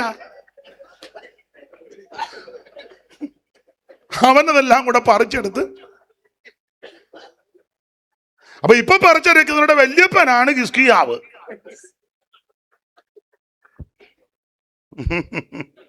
ദൈവത്തിന് മഹത്വം. ഞാൻ എൻ്റെ വിഷയം അതല്ലല്ലോ, അതുകൊണ്ട് വിൽസൺ ജോസഫ് പാസ്റ്റർ പേടിച്ചിരിക്കുന്നു. ഇനി ഇയാൾ എന്നാ പറയാൻ പോകുന്നത്? എൻ്റെ പടലി ഒന്നുമില്ല, സമാധാനത്തോടെ സ്വോത്രം പറഞ്ഞിരിക്കും, ഒരു കുഴപ്പവും. ചില വെളിവൊക്കെ എനിക്കുണ്ട്. ദൈവത്തിന് മഹത്വം. അപ്പോൾ വല്യപ്പൻ സഭയ്ക്കകത്ത് വഴക്കുണ്ടാക്കി, മോൻ സഭയെ കയറുകയല്ല, കൊച്ചുമോൻ സഭാഗോള് പൂട്ടി, കൊച്ചുമോന്റെ മോൻ സഭയിലിരുന്നതെല്ലാം കൂടെ പറിച്ചെടുത്ത് തീർന്നോ? ഇല്ല, ഇവനൊരു മോനുണ്ട്, അവന്റെ പേര് തന്നെ എന്താ മനേഷ്. ഹിസ്കിയാവിന്റെ അതൊക്കെ 15 വർഷം കൊടുത്തപ്പോ അതിന്റെ 2-ാം കൊല്ലം ഉണ്ടായത് ഇതുപോലൊരു നാശക്കൊള്ളി. 21-ന്റെ 1 വായിച്ചത് യുവദാസനെ. 21-ന്റെ 1. മനേഷ് വാഴ്ച തുടങ്ങി. മനേഷ് നല്ല പൊന്നുമോനാ. വാഴ്ച തുടങ്ങിയപ്പം അവന് 12 വയസ്സായി. ഒത്തിരി പ്രായം ആയിരം. അവൻ 55 സംവത്സരം യെരൂശലേമിൽ വാണു. അവങ്ങ് വാണു. ഇവന്റെ ഒരു കുഴപ്പടി. 7-ാം വാക്യം വായിച്ചേ. ആലയത്തിലും ഇസ്രായേലിന്റെ സകല ഗോത്രത്തിലും വായിച്ച 7-ാം വാക്യം. ഈ ആലയത്തിലും അങ്ങനെ വായിക്കുക. ഈ ആലയത്തിലും പിന്നെ ഈക്കൊക്കെ എന്ത് ആക്കം കൊടുക്കണമെന്നറിയോ? ഈ ആലയത്തിലും ഇസ്രായേലിന്റെ സകല ഗോത്രത്തിൽ നിന്നും തിരഞ്ഞെടുത്തിരിക്കുന്ന യെരൂശലേമിലും ഞാൻ എന്റെ നാമം എന്നേക്കും സ്ഥാപിക്കുമെന്ന് യഹോവ ദാവീദിനോടും അവന്റെ മകനായ ശലോമോനോടും അരുളി ചെയ്ത ആലയത്തിൽ താൻ ഉണ്ടാക്കിയ അശേര പ്രതിഷ്ഠ അവൻ പ്രതിഷ്ഠിച്ചു. എങ്ങനുണ്ട്?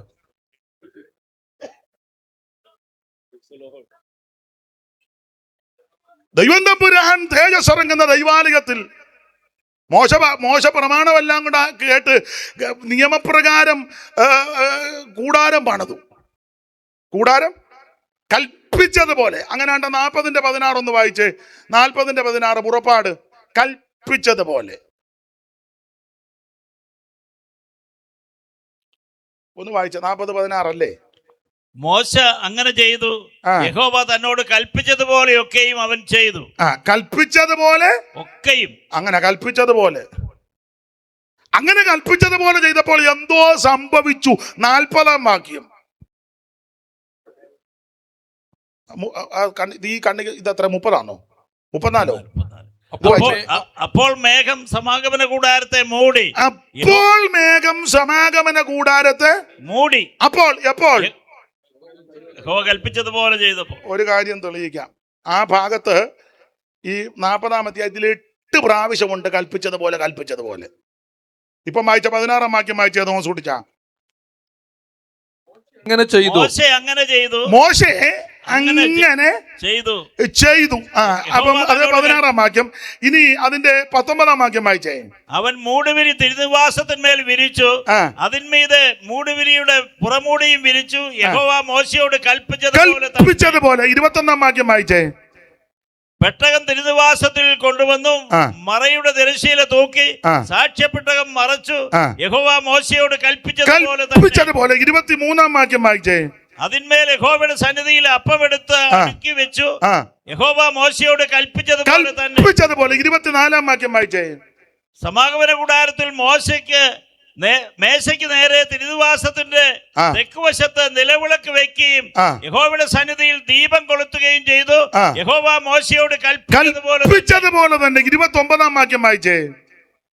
ഹോമയാഗപീഠത്തിനും സമാഗമന കൂടാരം എന്ന തിരുനിവാസത്തിന്റെ വാതിലിലും മുൻവശത്ത് വയ്ക്കുകയും അതിന്മേൽ ഹോമയാഗവും ഭോജനയാഗവും അർപ്പിക്കുകയും ചെയ്തു. യഹോവ മോശയോട് കൽപ്പിച്ചതുപോലെ തന്നെ. 38 വായിച്ചേ. ഇസ്രായേല്യരുടെ സകല പ്രയാണങ്ങളിലും അവരെല്ലാവരും കാണുക പകൽ സമയത്ത് തിരുനിവാസത്തിന്മേൽ യഹോവയുടെ മേഘവും രാത്രി സമയത്ത് അതിൽ അഗ്നിയും ഉണ്ടായിരുന്നു. അപ്പൊ ശ്രദ്ധിക്കുക, ഈ കൽപ്പിച്ചതുപോലെ ചെയ്തപ്പോൾ ആലയത്തിൽ യഹോവയുടെ തേജസ് ഇറങ്ങി. അങ്ങനെ തേജസ് ഇറങ്ങിയ ആലയത്തിൽ മനേശെ അവൻ വേറെ ബിംബം കൊണ്ട് സ്ഥാപിച്ചു. ആർക്കെങ്കിലും വല്ലതും പറയാൻ പറ്റുമോ? 5-ാം തലമുറയാ പെന്തിക്കോസിലെ. ചില പറയുന്നത് വലിയ കീർവാനുണ്ട്. ഞങ്ങൾ പെന്തിക്കോസിലെ 5-ാം തലമുറ വന്നപ്പം മീശയും അടിക്കുകയല്ല, ഊജാന്താടിയും വെച്ച് പിരിയോം അടിച്ച് ലിപ്റ്റിക്ക് വിട്ട് ഇപ്പൊ കയ്യിൽ മോതിരോ ഇട്ട് ഓർണമെന്റ്സ് വിട്ട് 5-ാം തലമുറ മിക്കതും. എന്നാ നിങ്ങൾ എന്നെ ഇങ്ങനെ നോക്കുന്നത്? നീ 5-ാം തലമുറയുടെ കീർവാണോ ഒന്നും പറയണ്ട. 1-ാം തലമുറയുടെ വേണേ പറഞ്ഞു ഒക്കുന്നെങ്കിൽ 2-ാം തലമുറ.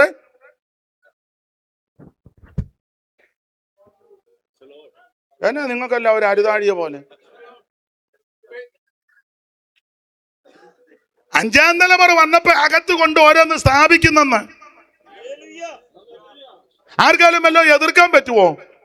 ഉടനെ പറയും ഞങ്ങൾ സ്റ്റാർട്ടിങ് മുതലേ ഉണ്ണുണ്ണി സാറിന്റെ കാലം മുതലോ സാറപ്പച്ചൻ വല്ലതും മിണ്ടാൻ പറ്റുമോ? ഉമ്മച്ചനപ്പച്ചൻ ആയിക്കോട്ടെ, അതിനെന്നെ PM ഫിലിപ്പിന്റെ കാലം ആയിക്കോട്ടെ, വല്ലതും മിണ്ടാൻ പറ്റുമോ? 5-ാം തലമുറ വന്നപ്പോ എങ്ങനായി? അശേര പ്രതിഷ്ഠയെ കൊണ്ടുവന്ന് അകത്ത് കൊണ്ട് സ്ഥാപിച്ചു.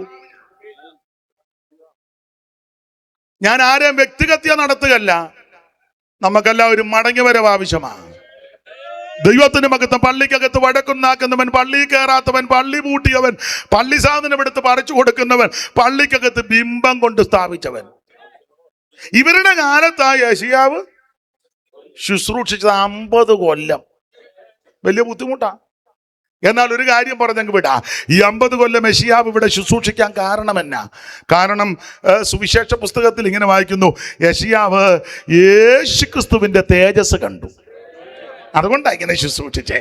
ആ വാക്യം ഒന്ന് വായിച്ചേ. യോഹന്നാന്റെ സുവിശേഷം 12-ാം അധ്യായത്തിന്റെ 40-41 വായിര്. അവർ കണ്ണുകൊണ്ട് കാണുകയോ ഹൃദയം കൊണ്ട് ഗ്രഹിക്കുകയോ മനം തിരികയോ താൻ അവരെ സൗഖ്യമാക്കുകയോ ചെയ്യാതിരിക്കേണ്ടതിന് അവിടെ കണ്ണ് അവൻ കുരുടാക്കി ഹൃദയം തടിപ്പിച്ചിരിക്കുന്നു. യെശയ്യാവ് അവന്റെ തേജസ് കണ്ട് ആ തേജസ് കണ്ടത് കൊണ്ട് ആ പള്ളി വഴക്കുണ്ടാക്കിയവന്റെ കാലത്ത് പുള്ളി ശുശ്രൂഷിച്ചത്. ആ തേജസ് കണ്ടത് കൊണ്ട് പള്ളി കയറാത്തവന്റെ കാലത്ത് യെശയ്യാവ് ശുശ്രൂഷിച്ചേ. ആ തേജസ് കണ്ടത് കൊണ്ട് പള്ളി പൂട്ടിയവന്റെ കാലത്തും ഈ യെശയ്യാവ്.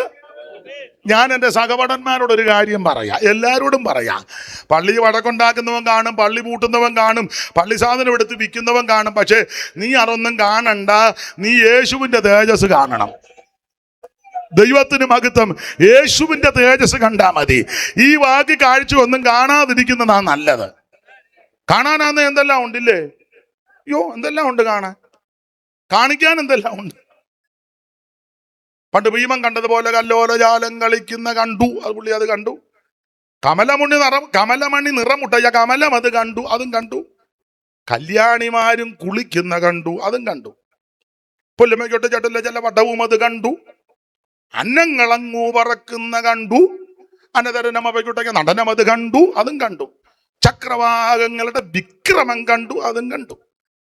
മാരാരിക്കൂറ്റൻ മതിക്കുന്ന കണ്ടു. ഐരാവതം വന്നിറങ്ങുന്ന കണ്ടു. ഗന്ധദ്വീപം വന്നിറങ്ങുന്ന കണ്ടു. എന്തെല്ലാം കാണാനുണ്ട്. പക്ഷേ ഞാനും നിങ്ങളും ഇതല്ല കാണേണ്ടത്. യേശു ക്രിസ്തുവിന്റെ തേജസ്. ഈ ലോകം അല്ലാത്ത ലോകം, ആത്മീക ലോകം അല്ലാതെ വഷളത്വത്തിലേക്ക് പോകുക, അതൊക്കെ പോകട്ടെ. പക്ഷേ വെളിപ്പാട് പുസ്തകക്കാരൻ പറയുമ്പോൾ വിശുദ്ധൻ തന്നെ വിശുദ്ധീകരിക്ക്, അഴുക്കുള്ളവൻ അഴുക്കാകട്ടെ, യേശു വീണ്ടും വരുന്നു. അതുകൊണ്ട് എന്റെ സഹപഠന്മാരെ, ദൈവമക്കളെ, ഞാനും നിങ്ങളും കാണേണ്ടത് യേശു ക്രിസ്തുവിന്റെ തേജസ് കാണണം. യെശയ്യാവ് യേശു ക്രിസ്തുവിന്റെ തേജസ് കണ്ടു. കണ്ടെന്ന് പറഞ്ഞാൽ ചുമ്മാ അതും ഇതും കണ്ടതല്ല, എന്തെല്ലാം കാര്യമാ ദൈവം അങ്ങോട്ട് വെളിപ്പെടുത്തി കൊടുത്തത്. ആ കർത്താവിനെ പറ്റി എന്തുവാ ഇത് കണ്ടതെങ്ങനെ? യെശയ്യാവ് തേജസ് കണ്ടതെങ്ങനെ? കണ്ടതിനെ പറ്റി ഒരു കാര്യം പറഞ്ഞത് 6-ാം അധ്യായത്തിന്റെ 1 വായിച്ചോ, ചടികടാന്ന് വായിച്ചോ. രാജാവ് മരിച്ചയാണ്ടിൽ കർത്താവ് ഉയർന്നും പൊങ്ങിയുമുള്ള സിംഹാസനത്തിൽ ഇരിക്കുന്നത്. രാജാവ് മരിച്ചയാണ്ടിൽ കർത്താവ് ഉയർന്നും പൊങ്ങിയുമുള്ള സിംഹാസനത്തിൽ ഇരിക്കുന്നത് ഞാൻ. ഉസിയാവ് മരിച്ചയാണ്ടെന്നുള്ളത് കണക്ക് കൊടുത്തെന്നുള്ള കാലക്കണക്ക് കൊടുത്തറാ. നമ്മൾ ചിലപ്പം പറയും നിന്റെ ജീവിതത്തിന്റെ ഉസിയാവ്.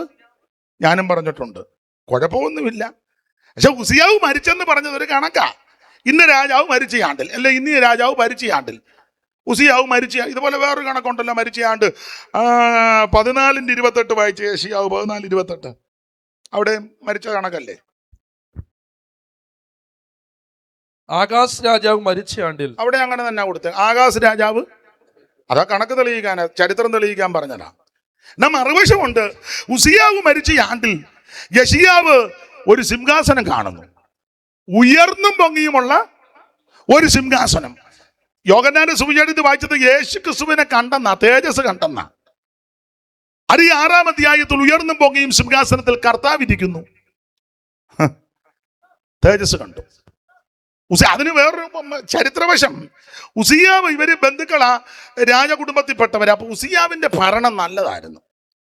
ആള് പള്ളിക്കകത്ത് വഴക്കുണ്ടാക്കിയാലും ഭരണം ചെല്ലുപടത്തില്ലേ. പുള്ളി ആരാധിക്കത്തൊന്നുമില്ല, പക്ഷെ ഭയങ്കര കഴിവാ എല്ലാം നിയന്ത്രിക്കാൻ. നമ്മൾ പറയത്തില്ലേ അതിനെ പറ്റി. പുള്ളി ജനറൽ കൺവെൻഷന് വന്നാലും, സ്റ്റേറ്റ് വന്നാലും, ഡിസ്ട്രിക്ട് വന്നാലും, സോണൽ വന്നാലും പുള്ളി കൈയടിക്കുവോ പാടുവോ എന്നില്ല, ഇങ്ങനെ ആരെ വിഴുങ്ങേണ്ടെന്ന് ഓർത്ത് ഇരിക്കും. പക്ഷെ ഭയങ്കര, അതിന് ഒരു ഇംഗ്ലീഷ് വേർഡുണ്ട്, എന്തുവാ അതിന് പറയുന്നത്? അത് സാമ്പനച്ചിൽ പറയാൻ, എനിക്ക് ഇംഗ്ലീഷ് അറിയത്തില്ലെന്ന് പറയാൻ. അഡ്മിനിസ്ട്രേഷൻ. അത് തന്നെ. അതെങ്കിലും പറ, വെറുതെ ഇരിക്കല്ലേ, ഇതുകൂടെ പറഞ്ഞു വെച്ച് പോകും. ഞങ്ങൾ ഇവിടെ ഇരിക്കുന്ന എല്ലാവരെക്കാളും ഞങ്ങൾ ഒത്തിരി വർഷം മുമ്പ് നമ്മൾ അനുജോർജിൻ്റെ വീട്ടിൽ വെച്ച് ആദ്യം കാണുന്നല്ലേ, അത് 30 കൊല്ലം മുമ്പാന്ന് തോന്നുന്നു. അന്ന് മുതലാണ് ആത്മീക ബന്ധമാണ്. ദൈവത്തിന് മഹത്വം. യെശയ്യാവ് തേജസ് കണ്ടു യേശു ക്രിസ്തുവിന്റെ. അപ്പൊ ഇവര് ബന്ധുക്കാരായതുകൊണ്ട് ഉസിയാവ് ഈ പള്ളിക്കകത്ത് വഴക്കുണ്ടാക്കിയാലും പുള്ളി ഭരണത്തിന് നല്ല മിടുക്കനാ. ഉസിയാവിന്റെ കാലത്ത് ഭരണം നല്ലതാണ്, കാരണം പുള്ളി കൃഷിപ്രിയനായിരുന്നു. ഉസിയാവ് കൃഷിപ്രിയൻ, ജലസേചനമൊക്കെ പുള്ളിയുടെ കാലത്താ രാജ്യത്ത്. എന്ന് പറഞ്ഞ അഗ്രികൾച്ചർ ഡിപ്പാർട്ട്മെന്റ് നന്നായിട്ട് പുള്ളി കൈകാര്യം ചെയ്തു. ഈ ഉസിയാവ് കൃഷിപ്രിയനായിരുന്നെന്നാ വാക്യം. കിണറുമൊക്കെ കുടിച്ചു, വെള്ളത്തിന് പഞ്ഞമൊന്നുമില്ല, കൃഷി അതുകൊണ്ട് നന്നായി. കന്നുകാലികൾക്കും വലിയ പ്രാധാന്യം കൊടുത്തു. ഫാമും ഒക്കെ പുള്ളിയുടെ കാലത്താണ്. രാജ്യത്തിന് വലിയ ഗുണമാണ്. നമ്മൾ ചിലരെ പറ്റി പറയില്ല, ഇച്ചിരി കുടിക്കുമെന്നേ ഉള്ളെങ്കിൽ സഭായോഗം മുടക്കുകയല്ല, നമ്മൾ പറയത്തില്ലേ. പുള്ളി തെറിയൊക്കെ പറയും, എന്നാലും ദശാംശ സമയത്ത് കൊണ്ട് ഒരാൾ പറഞ്ഞ് 2 തെറി പറഞ്ഞാൽ എന്നാ കാര്യം നടക്കുന്നില്ലേ? അമ്മാമ്മ ഞൊണയും കൊതിയൊക്കെ പറഞ്ഞാലും ആത്മാവിൽ ബലപ്പെടും. വന്ന ഒരരങ്ങ അങ്ങനെ തന്നെ അരങ്ങായിട്ടിരിക്കട്ടെ. അപ്പോൾ ഈ ഉസിയാവ് ഇദ്ദേഹം ഈ പള്ളി വഴക്കൊക്കെ ഉണ്ടാക്കുന്നെങ്കിലും പുള്ളി ഭരണത്തിൽ മിടുക്കനാ. അപ്പൊ അങ്ങനെ ഇരിക്കുമ്പോ ഉസിയാവ് മരിച്ചപ്പോ യെശയ്യാവിന്റെ അകത്തൊരു ചിന്ത, ഇനി രാജ്യത്തിന്റെ ഭാവി എങ്ങനാകും, രാജ്യം ആര് ഭരിക്കും, ഇനി ആ കസേര ആരിരിക്കും, ഇനി ഇരുന്നാൽ ശരിയാകുമോ, ഇങ്ങനെയുള്ള ചിന്ത തൻ്റെ ഉള്ളിൽ കയറിയപ്പോൾ കർത്താവ് അതിന് മറുപടി കൊടുക്കുക. യെശയ്യാവേ, ഉസിയാവ് മരിച്ചു, ആ സിംഹാസനം വെറുതെ കിടക്കുന്ന, ഇനി ആയിരിക്കും, നീ ഭാരപ്പെടേണ്ട, ഉയർന്നും പൊങ്ങിയും ഒരു സിംഹാസനത്തിൽ ഞാനിരിപ്പുണ്ട്. ഉയർന്നും പൊങ്ങിയുമുള്ള സിംഹാസനത്തിൽ ഞാനിരിക്കുന്നുണ്ട്. ഇന്ന് രാത്രി നാളെ എങ്ങനെ ജീവിക്കും, കുഞ്ഞുങ്ങളുടെ കാര്യം എങ്ങനെ, ഭാവി എങ്ങനെ, വീടിന്റെ കാര്യം എങ്ങനെ, മക്കളുടെ കാര്യം എങ്ങനെ, ശുശ്രൂഷകളുടെ കാര്യം എങ്ങനെ എന്നോർത്ത് ആരേലും ഞരങ്ങുന്നുണ്ടെങ്കിൽ വചനത്തിൽ കൂടെ ദൂത് പറയാ, നിരാശപ്പെടേണ്ട, പതറണ്ട. ഉയർന്നും പൊങ്ങിയും ഒരു സിംഹാസനത്തിൽ നമുക്ക് വേണ്ടി ഒരുവൻ ഇരിക്കുന്നുണ്ട്. അത് മറ്റാരുമല്ല, നസറായനാകുന്ന യേശു ക്രിസ്തു. ദൈവത്തിന് മഹത്വം. ഉയർന്നും പൊങ്ങിയും. അപ്പോൾ ഓടിച്ച് പറയാ, 6-ാം അധ്യായത്തിൽ സിംഹാസനം കാണുക. യോഹന്നാൻ പറഞ്ഞത് യേശുക്രിസ്തുവിന്റെ തേജസ് കണ്ടെന്നല്ലേ, കണ്ടത് വിധവാ. 6-ാം അധ്യായത്തിൽ സിംഹാസനം.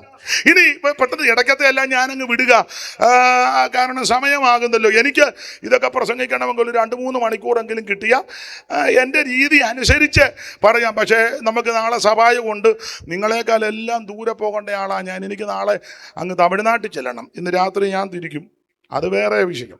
അത് കഴിഞ്ഞേച്ച് വൈകിട്ട് തിരിച്ചും വരണം. നിങ്ങളെക്കാളെല്ലാം കൂടുതൽ യാത്ര ചെയ്യേണ്ട ആൾ ഞാനാ. പകലുമൊക്കെ ഉണ്ടായിരുന്നു ബത്തപ്പാടാ.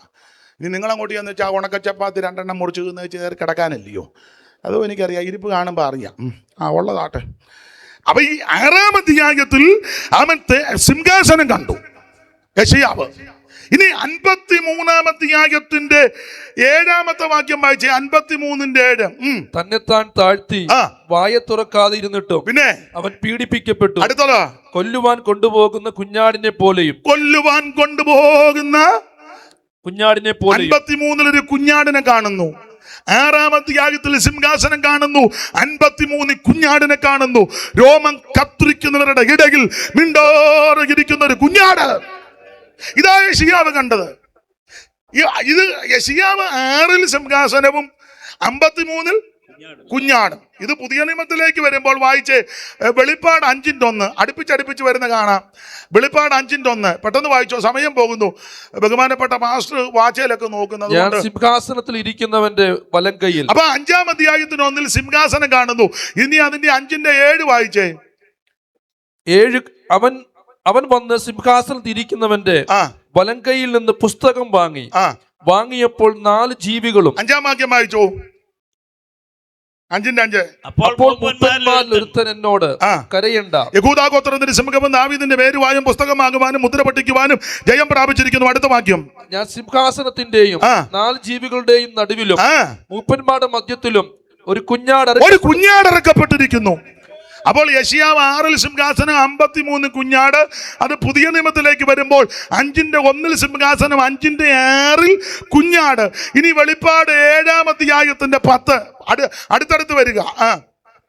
ഞാൻ രക്ഷ എന്നുള്ളത് സിംഹാസനത്തിൽ ഇരിക്കുന്നവനായ നമ്മുടെ ദൈവത്തിന്റെ കുഞ്ഞാടിന്റെ ദൈവത്തിന്റെ ഇപ്പൊ അടുത്തടുത്ത് കുഞ്ഞാട് വരിക, സിംഹാസനത്തിന്റെയും കുഞ്ഞാടിന്റെയും. ഇനി അതിന്റെ 17 സിംഹാസനത്തിന്റെ മധ്യയുള്ള കുഞ്ഞാട് അടുത്ത് വന്നല്ലോ. കുഞ്ഞാട് സിംഹാസനവും. യെശയ്യാവ് 6 സിംഹാസനം, 53 കുഞ്ഞാട്. അത് വെളിപ്പാടിലേക്ക് വരുമ്പോൾ വെളിപ്പാട് 5:1 സിംഹാസനം, 5:5 അടുത്ത് വരിക ആ കുഞ്ഞാട്. വെളിപ്പാട് 7:10 ആദ്യത്തെ വാക്യത്തിന്റെ ആരംഭത്തിൽ സിംഹാസനം, ഒടുവിൽ കുഞ്ഞാട്. വെളിപ്പാട് 7:17 കുഞ്ഞാട് സിംഹാസനം ഒന്നിച്ചു വന്നു. ഈ കാഴ്ച യെശയ്യാവ് കണ്ടു. ഇന്ന് രാത്രി എന്നെ കേൾക്കുന്ന പ്രിയരെ, കാണേണ്ടത് ദൈവ കുഞ്ഞാടിനെയാ. അവൻ മനുഷ്യവർഗത്തിന്റെ പാപത്തിന് പരിഹാരം വരുത്തുവാൻ സ്വർഗമഹിമകൾ വെടിഞ്ഞ് ഈ താണലോകത്തിൽ ഇറങ്ങുമെന്ന് നാടെങ്ങും നന്മ സുവിശേഷിച്ച് മരിച്ചവരെ ഉയർപ്പിച്ച് രോഗികളെ സൗഖ്യമാക്കി അവൻ പങ്കപ്പാടുകളെ പീഡകളെ സഹിച്ച് നമ്മുടെ പാപപരിഹാരം വരുത്തുവാൻ കാൽവറിയിൽ നമുക്ക് വേണ്ടി ജീവനെ തന്ന അവൻ ശരീരം നുറുക്കപ്പെട്ട് രക്തം ധാരധാരയായി തൊടുകി അവൻ നമുക്ക് വേണ്ടി ജീവനെ തന്ന ദൈവ കുഞ്ഞാടാകുന്ന യേശു ക്രിസ്തു, ലോകത്തിന്റെ പാപത്തെ ചുമക്കുന്ന ദൈവ കുഞ്ഞാട്, യേശു ക്രിസ്തുവിനെ കുഞ്ഞാടെന്ന്, ദൈവ കുഞ്ഞാടെന്ന്, അറക്കപ്പെട്ട കുഞ്ഞാടെന്ന്, കുരുളറക്കപ്പെട്ട കുഞ്ഞാടെന്ന്, ലോകസ്ഥാപനം മുതൽ അറക്കപ്പെട്ട കുഞ്ഞാടെന്ന്, യോഗ്യനായ കുഞ്ഞാടെന്ന്, ജയം പ്രാപിച്ച കുഞ്ഞാടെന്ന്, കോപത്തിന്റെ കുഞ്ഞാടെന്ന്, വിളക്കാകുന്ന കുഞ്ഞാടെന്ന്, അവൻ സ്തോത്രം വേളി കടിക്കാൻ വരുന്ന കുഞ്ഞാടെന്നൊക്കെ അലങ്കാര ഭാഷയിൽ പുസ്തകത്തിൽ കൊടുത്തിട്ടുണ്ട്. ആ കുഞ്ഞാടിനെ വേണം ദർശിക്കാൻ. ഈ വാച്ച് കറക്റ്റാന്ന് 5 മിനിറ്റും കൂടെ ഉണ്ട്. ഇത് കറക്റ്റാണോ അല്ലേ? എന്നാ 5 കൂടെ എടുക്കും. നിങ്ങൾ കടന്ന് മുരടുകൊന്നും ചെയ്യരുത്.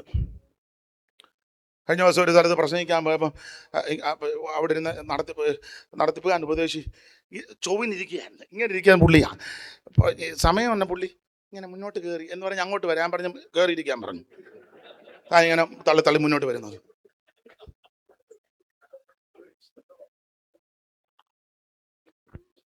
ദൈവസന്നിധി ഇരിക്കുന്നത് നഷ്ടമൊന്നുമല്ല, ഒരു നഷ്ടവുമല്ല. ദൈവത്തിന് മഹത്വം, നമുക്കത് അനുഗ്രഹം തന്നെ. അവിടെ ഞാൻ നിങ്ങളുടെ സമയം കവർന്നെടുക്കുന്നില്ല, ഇങ്ങനെ തന്നെ അങ്ങ് പോട്ടെ. യേശു ക്രിസ്തുവിനെ യെശയ്യാവ് കണ്ടു. കണ്ടപ്പോൾ എന്തൊക്കെ കണ്ടു? ചടിയടാന്ന് വായിക്കാമെങ്കിൽ ചടിയനെ വായിക്കാം, മുഴുവൻ കാര്യവും കണ്ടു. എങ്ങനെ ഈ ശിശു എങ്ങനെ ജനിക്കുമെന്ന് കണ്ടു. വായിച്ച 7:14 പെട്ടെന്ന് വായിച്ചോ.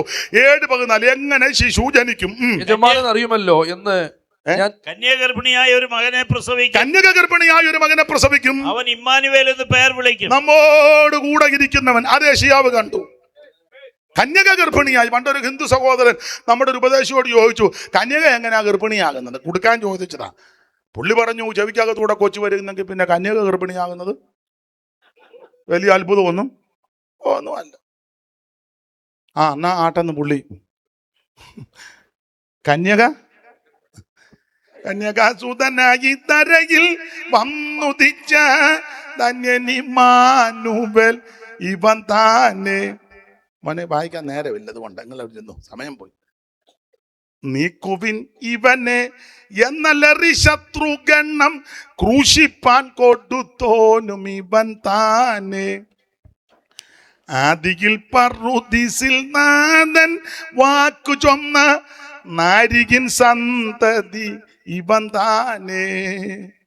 യൂതന്മാരനുദിനം കാൺമാൻ കാത്തു നിന്ന ദൈവത്തിൻ മിശിഹായും ഇവൻ താനേ. പാടാൻ നേരമില്ല. അപ്പൊ കന്യകാസൂനുമായി ഇവിടെ അവതരിക്കും.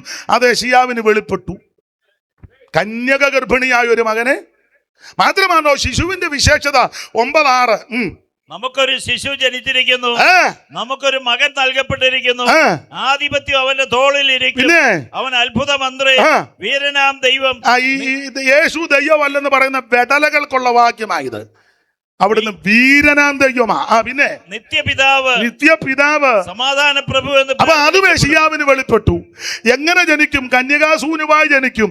ജനിക്കുന്ന ശിശുവിന്റെ വിശേഷത അത്ഭുത മന്ത്രി, വീരനാം ദൈവം, നിത്യപിതാവ്, സമാധാന പ്രഭു. മാത്രമാണോ 7 കുടുംബത്തിൽ നിന്ന് വരുമെന്ന്. 7 കുടുംബം 11:1. 7 കുടുംബം. എന്നാൽ ഇശായിയുടെ കുറ്റിയിൽ നിന്നാ വരുന്നത്. ഇശായിയുടെ കുടുംബത്തിൽ നിന്ന്. കുറ്റി ഏതാ? വായിച്ച രൂത്ത് 4:18. കുറ്റി രൂത്ത് 4:18. പെട്ടെന്ന് വായിച്ചു, നേരമില്ല. ആ കണ്ണിക, ചെറിയ കണ്ണിക താഴെ. പേരസിന്റെ വംശപാരമ്പര്യമാവിത്. പേരസ് ഗെസ്രോനെ ജനിപ്പിച്ചു. ഗെസ്രോൻ രാമിനെ ജനിപ്പിച്ചു. അമ്മീനാദാബിനെ ജനിപ്പിച്ചു. അമ്മീനാദാബ് നഗശോനെ ജനിപ്പിച്ചു. നഗശോൻ ശൽമോനെ ജനിപ്പിച്ചു. ശൽമോൻ ബോവാസിനെ ജനിപ്പിച്ചു. ബോവാസ് ഓബേദിനെ ജനിപ്പിച്ചു. ഓബേദ് യിശ്ശായിയെ ജനിപ്പിച്ചു. യിശ്ശായി ആ കുറ്റീന്ന്. ഇതെല്ലാം പറയണ ഒത്തിരി സമയം വേണം, ഞാൻ അങ്ങ് അടങ്ങുക. ദൈവത്തിന് മഹത്വം. അപ്പൊ എങ്ങനെ ജനിക്കും? കന്യാസൂനുവാ ജനിക്കും. ജനിക്കുന്ന ശിശുവിന്റെ വിശേഷത അത്ഭുതമന്ത്രി, വീരനാം ദൈവം, നിത്യപിതാവ്. അല്ല, വെളിവും വെള്ളിയാഴ്ച ഇല്ലാത്തവനല്ല. സ്തോത്രം, സ്തോത്രം. ഈ ഭൂമിയിൽ വന്നപ്പോൾ ഇവിടെ ജീവിച്ചപ്പോൾ സമ്പൂർണ്ണ ദൈവവും സമ്പൂർണ്ണ മനുഷ്യനായിട്ടാണ് ജനിച്ചത്. മനുഷ്യനായതുകൊണ്ടാ പടയിൽ കിടന്ന് ഉറങ്ങിയത്. ദൈവമായതുകൊണ്ടാ കാറ്റിനെ ശ്വാസിച്ചമർത്തിയത്. Praise the lord, praise the lord. മനുഷ്യനായതുകൊണ്ട് അവിടുന്ന് വിശന്നത്. ദൈവമായതുകൊണ്ട് 5 അപ്പവും 2 മീനും എടുത്ത് വാഴ്ത്തി 5000 പോഷിപ്പിച്ചവൻ. ഇന്ന് രാത്രി ഞാനും നിങ്ങളും ആരാധിക്കുന്ന യേശു സമ്പൂർണ്ണ ദൈവമാണെന്ന്. വീരനാം ദൈവം, അവിടുന്ന് നിത്യപിതാവ്. ദൈവത്തിന് മഹത്വം അനുഭവിക്കുന്നവർ ദൈവത്തിന് മഹത്വം കൊടുക്കുക. എങ്ങനെ ജനിക്കും? കന്യാസൂനുവാ ജനിക്കും. ജനിക്കുന്ന ശിശുവിന്റെ വിശേഷത 9:6. ഏത് കുടുംബത്തിൽ നിന്ന് ജനിക്കും? അവൻ 11 ഇശ്ശായിയുടെ കുത്തിയെന്ന്. ഈ ശിശു ശൈശവത്തിൽ എന്ത് പുജിക്കും? 9:14, 7:14. ഒന്നുകൂടെ വായിച്ചോ. 7:14. നിർത്തുക. നന്മ തിരഞ്ഞെടുപ്പാൻ പ്രായമാകും വരെ അവൻ തൈരും തേനും കൊണ്ട്. തൈരും തേൻ, ഞാനെപ്പോഴും പറഞ്ഞ തേൻ അടിച്ചു മാറ്റിയ തേനല്ല, മോട്ടിച്ച തേനല്ലെന്ന്. ആട്ടെ. അതുകൊണ്ട് ശിശു ശൈശവത്തിൽ പൂജിക്കും. മാത്രമാണോ, ശിശുവിന് ഒത്തിരി വിശേഷതയുണ്ട്, എല്ലാം പറയാൻ നേരമില്ല.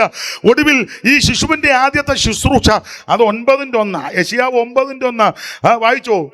എന്നാൽ കഷ്ടതയിൽ ഇരുന്ന ദേശത്തിന് തിമിരം നിൽക്കത്തില്ല. പണ്ട് അവൻ സെബൂലൂൻ ദേശത്തിന് നഫ്താലി ദേശത്തിന് ഹീനത വരുത്തിയെങ്കിലും അവൻ കടൽ വഴിയായി യോർദാനക്കരയുള്ള ജാതികളുടെ അത് എല്ലാം വിവരിക്കാന്ന്. യേശുവിന്റെ കന്നിപ്രസംഗം സെബൂലൂന്റെ നഫ്താലിയുടെ അതിരുകളിൽ അതും വെളിപ്പെട്ടു. അതിലാണ് മർക്കോസ് 1:16, 19, മത്തായി 4:12. യേശു ഗലീലയിലെത്തി. ഇരുട്ടിലിരുന്ന ജനം വലിയൊരു വെളിച്ചം കണ്ടു. അപ്പൊ യേശുവിന്റെ ആദ്യത്തെ ശുശ്രൂഷ എവിടെ? അതും വെളിപ്പെട്ടു. മാത്രമാണോ, അവിടുത്തെ തിരുമരണം അതാണല്ലോ 53 മുഴുവൻ. എങ്ങനെ മരിക്കും? ഏറുപദത്തിൽ മരിക്കും. ആര് കൊല്ലും? ഏറുപദത്തിൽ മരിക്കും. എവിടെ അടക്കും? അതെല്ലാം അടുക്കടുക്കായിട്ട് യേശയ്യാവിന് വെളിപ്പെട്ടു. മാത്രമാണോ, അവിടുന്ന് സ്വർഗത്തിലേക്ക് പോയി തിരിച്ചു വീണ്ടും വരുവന്ന്. ആ വരവ് രണ്ടാം വരവിന് 2 ഘട്ടം. ആ 2ാം ഘട്ടം എന്തിനാ വരുന്നത്? ഭരിക്കാൻ വരും. അതാ 32. ഒരു രാജാവ് നീതിയോടെ വാഴും. ആ ഭരണം എങ്ങനെ? അയ്യോ, എല്ലാം പറയാൻ നേരമില്ലയോ, ഞാനങ്ങ് അടങ്ങുക. നീതിയോടെ ഭരിക്കും. ഭരണത്തിന്റെ വിശേഷത 11:5 വായിച്ചോ. 11:5 ഭരണത്തിന്റെ, എല്ലാം എടുക്കാൻ നേരമില്ല. 11:5 ഭരണത്തിന്റെ വിശേഷത. നീതി അവന്റെ നടുക്കെട്ടും. നീതി അവന്റെ നടുക്കെട്ടും. വിശ്വസ്തത അവന്റെ അരക്കെട്ടും. ഇവിടെ ആര് ഭരിച്ചാലും ശരിയാകത്തില്ല. പിന്നെ നമ്മൾ ചെയ്യേണ്ടത് ഭരിക്കുന്നവർക്ക് വേണ്ടി പ്രാർത്ഥിച്ചോണം.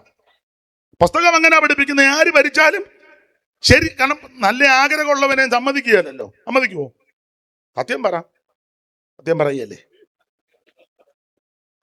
സമ്മതിക്കത്തില്ല. അങ്ങനത്തെ ലോകമാ. ചില വിഷയത്തിൽ കണ്ണടക്കേണ്ടി വരും. നമുക്കറിയാം തെറ്റാണ്, പക്ഷെ അതിന് കൂട്ടുനിന്നേ ഒക്കൂ. അതെന്നെ മനസാക്ഷിക്ക് പോറല. എന്നാൽ ഇവിടെ ഒരു നല്ല ഭരണം വരും. ആര് ഭരിക്കും? യേശു ഭരിക്കും. കാരണം നീതി അവനെ നടുക്കട്ടാ. പിന്നെ വിശ്വസ്തത അവന്റെ അരക്കച്ചയുമായിരിക്കും. പിന്നെ ചെന്നായി കുഞ്ഞാടിനോടുകൂടെ പാർക്കും. പുള്ളിപ്പുലി കോലാട് കുട്ടിയോടുകൂടെ കിടക്കും. കിടക്കട്ടെ. വായിലെടുത്ത് വായിച്ചു. പശുക്കിടാവും ബാലസിംഹവും തടിപ്പിച്ച മൃഗവും ഒരുമിച്ച് പാർക്കും. ഒരു ചെറിയ കുട്ടി അവയെ നടത്തും. പശു കരടിയോടുകൂടെ മേയും. സിംഹം കാളപ്പോൾ പുല്ലു തിന്നിടും. പുള്ളിപ്പുലിയും ഗോസമതുപോൽ സർപ്പത്തിൻ പോത്തിൽ കളിച്ചിടും. ചെറിയ ശിശുക്കൾ യേശുവിൻ രാജ്യം വരുന്നു. പരമേശൻ ഈ പാരിൽ ഭരണം. യേശു ഇവിടെ ഭരിക്കും. ഒരു രാജാവ് നീതിയോടെ വാഴും, അതും യെശയ്യാവിന് വെളിപ്പെട്ടു. ഞാൻ നിർത്തുക ഇടയ്ക്കത്തെ എല്ലാം വിടുക, എല്ലാം വെളിപ്പെട്ട് ഒടുവിലേ പുതുവാന ഭൂമി വരെ വെളിപ്പെട്ടു. 66:22 ഞാൻ ഉണ്ടാക്കുന്ന പുതിയ ആകാശവും പുതിയ ഭൂമിയും മതി. യേശുവിന്റെ തേജസ് കണ്ടപ്പോൾ മുഴുവൻ വിഷയവും വെളിപ്പെട്ടു. എന്നിട്ട് പറയാ, പുതുവാന ഭൂമി, പുതിയ ആകാശം, പുതിയ ഭൂമി, ഒന്നാമത്തത് ഒഴിഞ്ഞു പോകുക. കണ്ടാലും സകലതും പുതിയതാ. ഇതുവരെ യെശയ്യാവിന് വെളിപ്പെട്ടു. ഇന്ന് രാത്രി ആ കർത്താവിനെ കണ്ടേച്ച് തിരിച്ചു പോകാവൂ. ഇവിടെ വേറൊന്നും കണ്ടില്ലെങ്കിൽ യേശുവിനെ നല്ലതുപോലെ കാണണം, അവിടുത്തെ അനുഭവിച്ചു രുചിക്കണം. ആ തിരുവചനത്തിൽ യെശയ്യാവ് പറയുക, രക്ഷിപ്പാൻ കഴിയാതെ യഹോവയുടെ കയ്യ് കുറുകിയിട്ടില്ല. ഇന്ന് രാത്രി ദൈവത്തിൻ്റെ കൈ കുറുകിപ്പോയിട്ടില്ല. ആ വാക്യം ഞാൻ ഇന്ന് പ്രസംഗിക്കുന്നില്ല, കാരണം ഇനി അത് പറയണമെങ്കിൽ 1-2 മണിക്കൂർ അങ്ങോട്ടെങ്കിലും വേണം. എങ്കിലും നിങ്ങൾ ഇതുവരെ എന്നെ കേട്ടിരുന്നല്ലോ. നന്ദി ദൈവത്തിന് മകത്ത്. ഞാൻ ഏതാണ്ട് ബൈബിളും എല്ലാം വെച്ചിട്ട് നിങ്ങൾ ഓർക്കും, അത് അവിടെ ഇരിക്കുന്നതുകൊണ്ട് അയാൾക്കിളക്കം വന്ന് വെച്ചു. അല്പസമയം ദൈവത്തെ മഹത്വപ്പെടുത്തണം. എല്ലാവരും ദൈവത്തെ സ്തുതി. ഇന്ന് രാത്രി ഈ പന്തൽ വിട്ടു പോകുമ്പോൾ യേശുവിൻ്റെ തേജസ് കണ്ടേ പോകാവൂ. യേശുവിനെ കണ്ടാൽ നിനക്ക് രോഗശാന്തി ഉണ്ടാകും. യേശു അടുത്ത് വന്നാൽ നിനക്ക് സൗഖ്യമാ. യേശു നിന്നെ സ്പർശിച്ചാൽ ഇന്ന് രാത്രി വിടുതല. അല്പസമയം എല്ലാവരും ദൈവത്തെ മഹത്വപ്പെടുത്തിയാട്ടെ. ആരും മൗനമായിരിക്കരുത്. എല്ലാവരും കർത്താവിന് മഹത്വം കൊടുക്ക്. മാറത്ത് പൊൻകൊച്ചകെട്ടുവനായി ചുട്ടുപടിപ്പിച്ച വെള്ളോടിന് സദൃശമുള്ള പാദമുള്ളവനായി 7 നക്ഷത്രം വലങ്കിൽ പിടിച്ച് പൊൻ നിലവിളക്കണ നടുവിൽ നിലയങ്ക് ധരിച്ച് നടകൊള്ളുന്നവൻ ഇന്ന് രാത്രി നമ്മുടെ നടുവിലുണ്ട്. അനുഭവിക്കുന്നവർ ദൈവത്തിന് മഹത്വം കൊടുക്കുക. ആരും മൗനമായിരിക്കരുത്. അല്പസമയം ദൈവത്തെ മഹത്വപ്പെടുത്ത്. ഇന്ന് രാത്രി ദൈവം പിടിപ്പിക്കുന്ന രാത്രി ആകട്ടെ. യേശുവിന്റെ തേജസ് ഇന്ന് രാത്രി ഇറങ്ങട്ടെ. ഓ ദിപിക്കമല്ല. അല്പസമയം ദൈവത്തെ മഹത്വപ്പെടുത്താം. ഓ ദൈവത്തിന് മഹത്വം. ആ പടക പാട്ടിന്റെ 2 ചരണങ്ങൾ മാത്രം നമുക്ക് ചേർന്ന് പാടാം. നിങ്ങൾ അവിടെ ഇരുന്നാൽ മതി. ആദരണീയ ബഹുമാന്യ ദൈവദാസന്മാരൊന്ന് എഴുന്നേൽക്കുകയായിരുന്നേ നല്ലതായിരുന്നു. ആവതുണ്ടെങ്കിൽ നിങ്ങളെല്ലാം അവിടെ ഇരുന്നു. നിങ്ങളെയും കൂടെ എഴുന്നേറ്റാൽ എല്ലാവരും ഇറങ്ങിപ്പോകും. അപ്പം നിങ്ങൾ ഇരുന്നാൽ മതി. അപ്പോൾ അഥവാ പോകുന്നവരെ എനിക്കൊന്ന് കാണുകയും ചെയ്യാം, വല്ല പരിചയക്കാരുണ്ടെങ്കിൽ. അതുകൊണ്ട് കൈയടിച്ച് 2 ശീല് പാടി നമുക്കിന്ന് രാത്രി സന്തോഷത്തോടെ തിരിച്ചു പോകണം. പഴയ പാട്ടാ, നിങ്ങൾ ചേർന്നൊന്ന് പാടണം. ആ കരുണ നിറഞ്ഞ കണ്ണുള്ളോനവൻ തൻ ജനത്തിൻ കരച്ചിൽ കരളലിഞ്ഞ് കേൾക്കുന്നുള്ളോൻ. ലോകപാപ ചുമടിനെ ശിരസ്സു കൊണ്ടു ചുമന്നൊടിപ്പതി കുരിശെടുത്തു ഗോൽഗോഥാവിൽ പോയോനെ കൈയടിച്ച് ചേർന്ന് പാട്. നമ്മുടെ കർത്താവിനെ വർണ്ണിക്കുന്ന പാട്ട്. ഓ തുതിപ്പിൻ ലോകത്തിൻ പാപത്തെ നീക്കുവാൻ അതിവനായി വന്ന ദൈവകുഞ്ഞാടിനെ സ്തുതിപ്പിൻ യേശുദേവനെ. കൈയടിച്ച് പാട്. ഓ മടിയും സത്യവും ജീവനും ഇവനെ, അവൻ അരികിൽ വരുവിൻ വഴിയുമായി പാപ ചുമടൊടിച്ചവൻ മഴയും മഞ്ഞും പെയ്യുമ്പോഴുള്ളിൽ കൃപ തൂണിൽ നിന്നും പാടി സ്തുതിപ്പിൻ. എല്ലാവരും ചേർന്ന് ശബ്ദമുയർത്തി പാടി ദൈവത്തെ മഹത്വപ്പെടും. ഓ മരിച്ചവരിൽ നിന്ന് ആദ്യം ജനിച്ചവൻ ഭൂമിരാജക്കന്മാരെ ഭരിച്ചു വാഴും നായകൻ. നമ്മെ സ്നേഹിച്ചവൻ തിരിച്ചോരകൾ കഴുകി നമ്മയെല്ലാം ശുദ്ധിച്ച വിശ്വത സാക്ഷികൾ നീനച്ച് ശബ്ദമുയർത്തി പാടി ദൈവത്തെ മഹത്വപ്പെടുത്തും. എല്ലാവരും ദൈവത്തെ സ്തുതിക്കുക. ഓ തുതിപ്പിൻ ലോകത്തിൻ പാപത്തെ നീക്കുവാൻ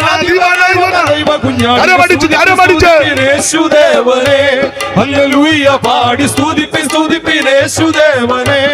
ഓ തുതിപ്പിൻ ലോകത്തിൻ പാപത്തെ നീക്കുവാൻ അധിപനായി വന്ന ദൈവ കുഞ്ഞാടിനെ സ്തുതിപ്പിൻ യേശുദേവനെ. ഹല്ലേലൂയ പാടി സ്തുതിപ്പിൻ യേശുദേവനെ.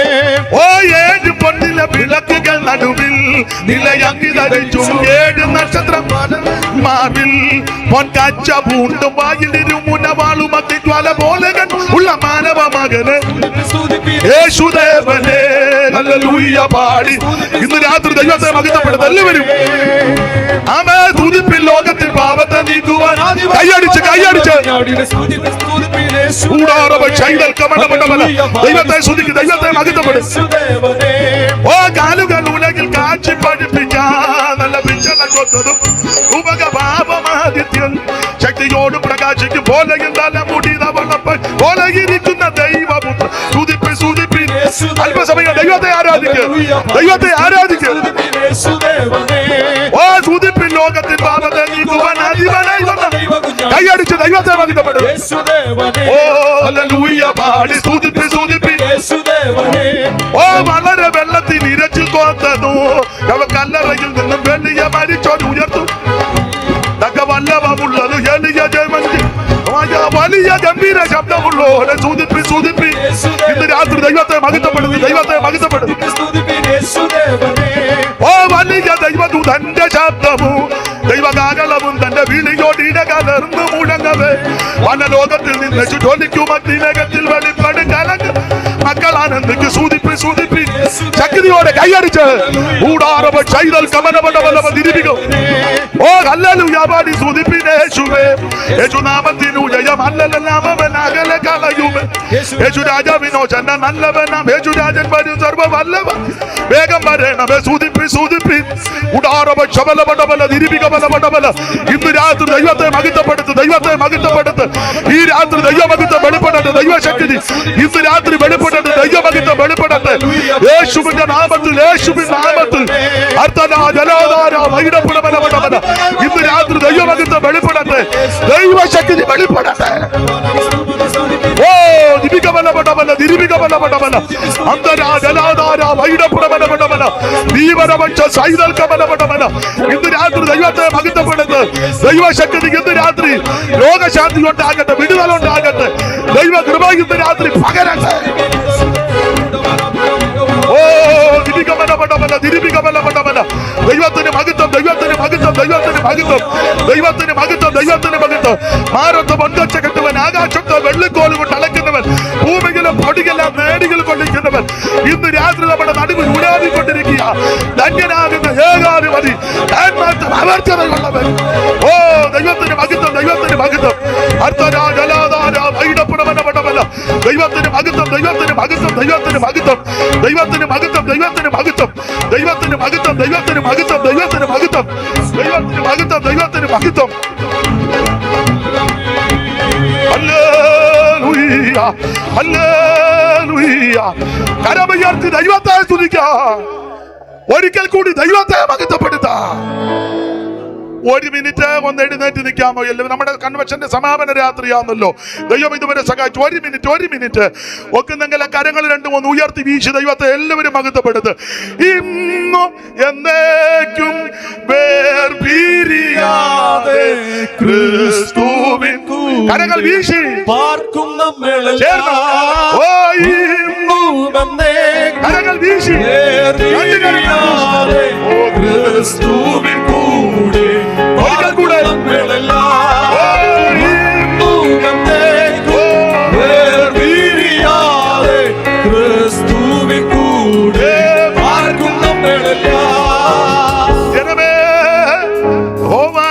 നിങ്ങളെ അനുഗ്രഹിച്ച് കാക്കുമാറാകട്ടെ. തിരുമുഖം നിങ്ങളുടെ മേൽ പ്രകാശിപ്പിച്ച് നിങ്ങളോട് കൃപയുള്ളവനാകട്ടെ. തിരുമുഖം നിങ്ങളുടെ മേൽ ഉയർത്തി നിങ്ങൾക്ക് സമാധാനം നൽകുമാറാകട്ടെ. കരമുയർത്തി ഹല്ലേലൂയ പാടാം. ഒരിക്കൽ കൂടി ഹല്ലേലൂയ പാടാം.